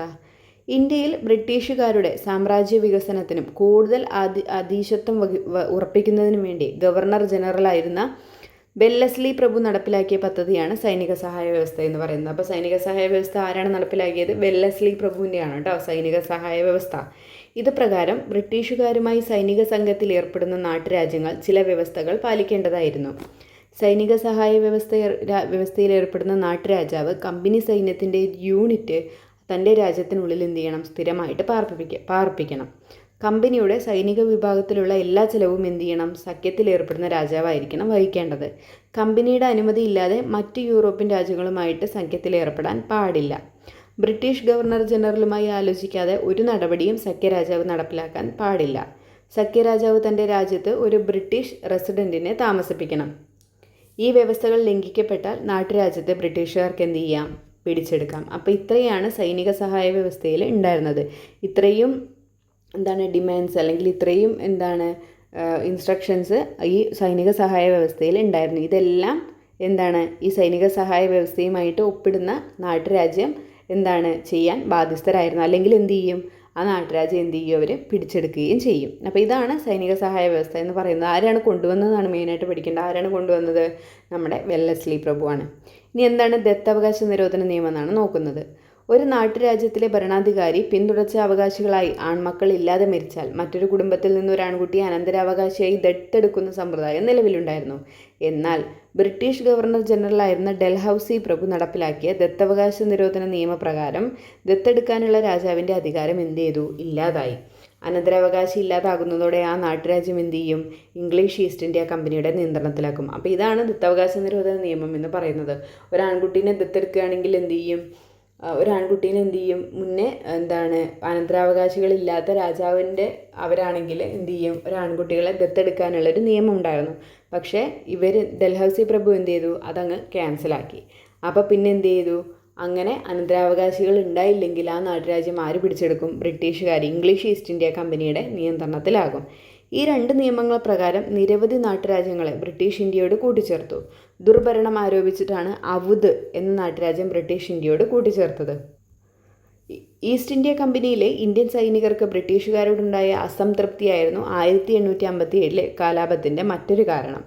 ബ്രിട്ടീഷ് പടയാളികളുടെ അത്ര തന്നെ സമർത്ഥരായിരുന്നുവെങ്കിലും ഇന്ത്യൻ സൈനികർക്ക് കുറഞ്ഞ വേതനവും മോശം ഭക്ഷണവും താമസ സൗകര്യവുമായിരുന്നു നൽകിയിരുന്നത്. അതൃപ്തി നിറഞ്ഞ ഈ സാഹചര്യത്തിലാണ് കമ്പനി പുതിയ തരം എൻഫീൽഡ് തോക്കുകൾ സൈനികർക്ക് വിതരണം ചെയ്തത്. അതിൻ്റെ വെടിയുണ്ടകൾക്ക് ഗ്രീസ് പുരട്ടിയ ഒരു കടലാസ് കവറുണ്ടായിരുന്നു. തോക്കിൽ വെടിയുണ്ട നിറയ്ക്കുന്നതിന് മുമ്പ് ഈ കവർ കടിച്ചു കീറണമായിരുന്നു. കവറിൽ പുരട്ടിയിരുന്നത് പശുവിൻ്റെയും പന്നിയുടെയും കൊഴുപ്പിൽ നിന്നുണ്ടാക്കിയ ഒരു തരം ഗ്രീസായിരുന്നു എന്ന പ്രചാരണം സൈനികർക്കിടയിലുണ്ടായി. ഇത് അവരുടെ മതവിശ്വാസത്തെ വ്രണപ്പെടുത്തുന്നതായിരുന്നു. ഇതിനെതിരെ ആദ്യമായി പ്രതിഷേധിച്ചത് ആരായിരുന്നു? ബരക്പൂരിലെ ഒരു സൈനികരായിരുന്നു. ആരാണത്? മംഗൾ പാണ്ഡെ. തോക്കിൽ വെടിയുണ്ട നിറയ്ക്കുന്നതിന് നിർബന്ധിച്ച ബ്രിട്ടീഷ് സൈനികനെ ആക്രമിച്ചതിന് മംഗൾ പാണ്ഡെയെ 1857 ഏപ്രിൽ 8 ബ്രിട്ടീഷുകാർ തൂക്കിലേറ്റി. മംഗൾ പാണ്ഡെയെ തൂക്കിലേറ്റിയ വർഷം ചോദിക്കാറുണ്ട്, അറിഞ്ഞിരിക്കുക. എത്രയാണ്? 1857 ഏപ്രിൽ 8 കേട്ടോ. 1857 ഏപ്രിൽ 8 മംഗൾ പാണ്ഡെനെ ബ്രിട്ടീഷ് സൈന്യം തൂക്കിലേറ്റുന്നത്. 1857 കലാപം ആരംഭിച്ചത് ഉത്തർപ്രദേശിലെ എവിടെയായിരുന്നു? മീററ്റിലായിരുന്നു. നമുക്ക് എല്ലാവർക്കും അറിയാം അല്ലേ? മംഗൾ പാണ്ഡെയുടെ വധത്തെ തുടർന്ന് സംഘടിപ്പിച്ച ഇന്ത്യക്കാരായ സൈനികർ ഡൽഹിയിലെത്തി മുഗൾ ഭരണാധികാരിയായിരുന്ന ബഹദൂർ ഷാ രണ്ടാമനെ ഇന്ത്യയുടെ ചക്രവർത്തിയായി പ്രഖ്യാപിച്ചു. സൈനികരെ കൂടാതെ അധികാരം നഷ്ടപ്പെട്ട നാട്ടുരാജ്യങ്ങളിലെ ഭരണാധികാരികളും കർഷകരും മറ്റു ജനവിഭാഗങ്ങളും ഉത്തരേന്ത്യയുടെ പല ഭാഗങ്ങളിലും കലാപങ്ങളിൽ എന്ത് ചെയ്തു? പങ്കെടുത്തു. മാസങ്ങൾ കൊണ്ട് ബ്രിട്ടീഷുകാർ എല്ലായിടത്തും ലഹള അടിച്ചമർത്തി. നിരവധി ഇന്ത്യക്കാരെ വെടിവെച്ചു കൊന്നു. വളരെ പേരെ പീരങ്കി ഉണ്ടയ്ക്ക് ഇരയാക്കി. അനേകായിരങ്ങളെ വഴിമരക്കൊമ്പുകളിൽ ജീവനോടെ തല കീഴായി കെട്ടിത്തൂക്കി. അവതിൽ മാത്രം കലാപത്തിൽ കൊല്ലപ്പെട്ട 1.5 ലക്ഷം പേരിൽ 1 ലക്ഷം പേർ എന്ത് ചെയ്തു? സാധാരണക്കാരായിരുന്നു. ബ്രിട്ടീഷുകാരുടെ ക്രൂരമായ അടിച്ചമർത്തലിനെ ശക്തമായി പ്രതിരോധിക്കാൻ ഇന്ത്യയിലെ വിവിധ ജനവിഭാഗങ്ങളുടെ ഐക്യത്തിന് സാധിച്ചു. കലാപം നടക്കാത്ത ഇടങ്ങളിൽ പോലും സാധാരണ ജനങ്ങളുടെ പിന്തുണ കലാപകാരികൾക്കുണ്ടായിരുന്നു. കലാപത്തിൻ്റെ യഥാർത്ഥ ശക്തി ഹിന്ദു മുസ്ലിം ഐക്യമായിരുന്നു. കൻവർ സിംഗിൻ്റെ കഥ നിങ്ങൾ വായിച്ചല്ലോ. ഇതുപോലെ ധാരാളം ദേശസ്നേഹികൾ എന്തുണ്ട്? ബ്രിട്ടീഷുകാർക്കെതിരെ പോരാടിയിട്ടുണ്ട്. അവരെയാണ് ഇനി നമ്മൾ പഠിക്കാൻ പോകുന്നത്. ഇമ്പോർട്ടൻ്റ് ആണ്. ഡൽഹിയിൽ ആരാണ് കലാപത്തിന് നേതൃത്വം കൊടുത്തത്? ബഹദൂർ ഷാ രണ്ടാമനും ജനറൽ ഭക്ത്ഖാനും. ഡൽഹിയിൽ പഠിക്കുക. ബഹദൂർ ഷാ രണ്ടാമൻ, ജനറൽ ഭക്ത്ഖാൻ. ഈ ബഹദൂർ ഷാ രണ്ടാമൻ്റെ സവിശേഷത ഇവിടെ കൊടുത്തിട്ടുണ്ട് കേട്ടോ. കലാപകാരികൾ ഇന്ത്യയുടെ ചക്രവർത്തിയായിട്ട് പ്രഖ്യാപിച്ചു. വിപ്ലവാനന്തരം എന്ത് ചെയ്തു? ബ്രിട്ടീഷുകാർ റംഗൂണിലേക്ക് നാട് കടത്തിയ ആരെ? ബഹദൂർ ഷാ രണ്ടാമനെ. ഇനി ജനറൽ ഭക്ത്ഖാൻ ആരായിരുന്നു? ബഹദൂർ ഷാ രണ്ടാമൻ്റെ സൈനിക ജനറലായിരുന്നു ജനറൽ ഭക്ത്ഖാൻ എന്ന് പറയുന്നത്. അപ്പോൾ ഇവർ രണ്ടാളും കൂടിയിട്ടാണ് ഡൽഹിയിൽ എന്ത് ചെയ്യുന്നത്? കലാപം നയിക്കുന്നത് കേട്ടോ. ഝാൻസിയിൽ ആരായിരുന്നു? റാണി ലക്ഷ്മിബായ്. ഝാൻസിയിൽ ആരായിരുന്നു? റാണി ലക്ഷ്മിബായ്. ആരായിരുന്നു? ഝാൻസിയിലെ ഭരണാധികാരിയായിരുന്നു. കാൺപൂരിലെ നാനാ സാഹിബായിരുന്നു. മറാത്ത ഭരണാധികാരിയായിട്ടുള്ള നാനാ സാഹിബായിരുന്നു. പിന്നെന്തായിരുന്നു? നാനാ സാഹിബിൻ്റെ സൈനിക തലവനായിട്ടുള്ള താന്തിയോ തോപ്പി, ഗറില്ല യുദ്ധമുറകൾ പ്രയോഗിച്ച താന്തിയോ തോപ്പി ഉണ്ടായിരുന്നു. അപ്പോൾ കാൺപൂരിൽ ആരൊക്കെയായിരുന്നു? നാനാ സാഹിബും താന്തിയോ തോപ്പിയും കേട്ടോ. മറന്നു പോകരുത്, ഇമ്പോർട്ടൻ്റ് ആണേ. ലക്നൌവിൽ ബീഗം ഹസ്രത്ത് മഹലായിരുന്നു. ലക്നൌവിൽ ബീഗം ഹസ്രത്ത് മഹൽ, അവധിലെ ഭരണാധികാരിയായിരുന്നു ബീഗം ഹസ്രത്ത് മഹൽ കേട്ടോ. ലക്നൌവിൽ ആരാണ് നേതൃത്വം കൊടുത്തത്? ബീഗം ഹസ്രത്ത് മഹൽ. ബീഹാറിലെ ആരയിലെ കൻവർ സിംഗ് ആയിരുന്നു നേതൃത്വം കൊടുത്തിരുന്നത്, കലാപത്തിന് നേതൃത്വം കൊടുത്തിരുന്നത്. ജഗദീഷ്പൂരിലെ ഒരു കർഷക പ്രഭുവായിരുന്നു കൻവർ സിംഗ് എന്ന് പറയുന്നത് കേട്ടോ. അപ്പോൾ ബീഹാറിലെ ആരയിലെ എന്താണ് ഈ കലാപത്തിന് 1857 കലാപത്തിന് നേതൃത്വം കൊടുത്തത് ആരാണ്? കൻവർ സിംഗ് ആണ് കേട്ടോ. അപ്പോൾ ഇത്രയും പേരെ ഇവിടെ പഠിച്ചിരിക്കുക കേട്ടോ. ഇത് ഇമ്പോർട്ടൻ്റ് ആണ്. ഇവരെ തന്നെ ആയിരിക്കും ചിലപ്പോൾ റിപ്പീറ്റ് ആയിട്ട് ചോദിക്കാൻ പോകുന്നത് കേട്ടോ, അറിഞ്ഞിരിക്കണേ. 1887 കലാപത്തിന് ചില പരിമിതികൾ ഉണ്ടായിരുന്നു. എന്തൊക്കെയാണത്? കലാപം ഉത്തരേന്ത്യയിലെ ഏതാനും ഭാഗങ്ങളിൽ മാത്രമായിട്ട് എന്ത് ചെയ്തു? ഒതുങ്ങിപ്പോയി. കലാപത്തിനൊരു സംഘടിത നേതൃത്വം ഉണ്ടായിരുന്നില്ല. കലാപകാരികളേക്കാൾ മെച്ചപ്പെട്ട സൈനിക ശേഷിയും സംഘാടന മികവും കമ്പനി സൈന്യത്തിനുണ്ടായിരുന്നു. ഇന്ത്യയിലെ മധ്യവർഗം പൊതുവെ കലാപത്തെ എന്ത് ചെയ്തില്ല? അനുകൂലിച്ചിട്ടുണ്ടായിരുന്നില്ല. നാട്ടുരാജ്യങ്ങളുടെ ഭരണാധികാരികളിൽ ഒരു വിഭാഗം കലാപത്തിൽ നിന്നും വിട്ടുനിൽക്കുകയും ചെയ്തു. 1857 കലാപം സിനിമയും സാഹിത്യവും. മോഹൻ സിൻഹയുടെ 1857 കേതൻ മേത്ത സംവിധാനം ചെയ്ത മംഗൾ പാണ്ഡെ ദ റൈസിംഗ്, ക്രിഷ് ജഗർലാമുഡിയുടെ Manikarnika, the queen of Jhansi എന്ന ചലച്ചിത്രങ്ങൾ 1857 കലാപം പശ്ചാത്തലമാക്കി നിർമ്മിക്കപ്പെട്ടവയാണ്. മഹാശ്വേതാദേവിയുടെ ഝാൻസി റാണി, മലയാറ്റൂർ രാമകൃഷ്ണൻ്റെ അമൃതം തേടി എന്നീ നോവലുകളും 1857 കലാപം പശ്ചാത്തലമാക്കി രചിക്കപ്പെട്ടവയാണ്. അപ്പോൾ ഒന്നും കൂടെ പറയാം. മഹാശ്വേതാദേവിയുടെ ഝാൻസി റാണി എപ്പോഴും ചോദിക്കുന്നതാണ്. ദേവിയുടെയാണ് ഝാൻസി റാണി എന്ന് പറഞ്ഞിട്ടുള്ള എന്താണ് നോവൽ. ഇനി മലയാറ്റൂർ രാമകൃഷ്ണൻ്റെ 1857 കലാപം പശ്ചാത്തലമാക്കിയിട്ട് മലയാറ്റൂർ രാമകൃഷ്ണൻ എഴുതിയ നോവൽ ഏതാണ്? അത് അമൃതം തേടിയാണ് കേട്ടോ. അമൃതം തേടി.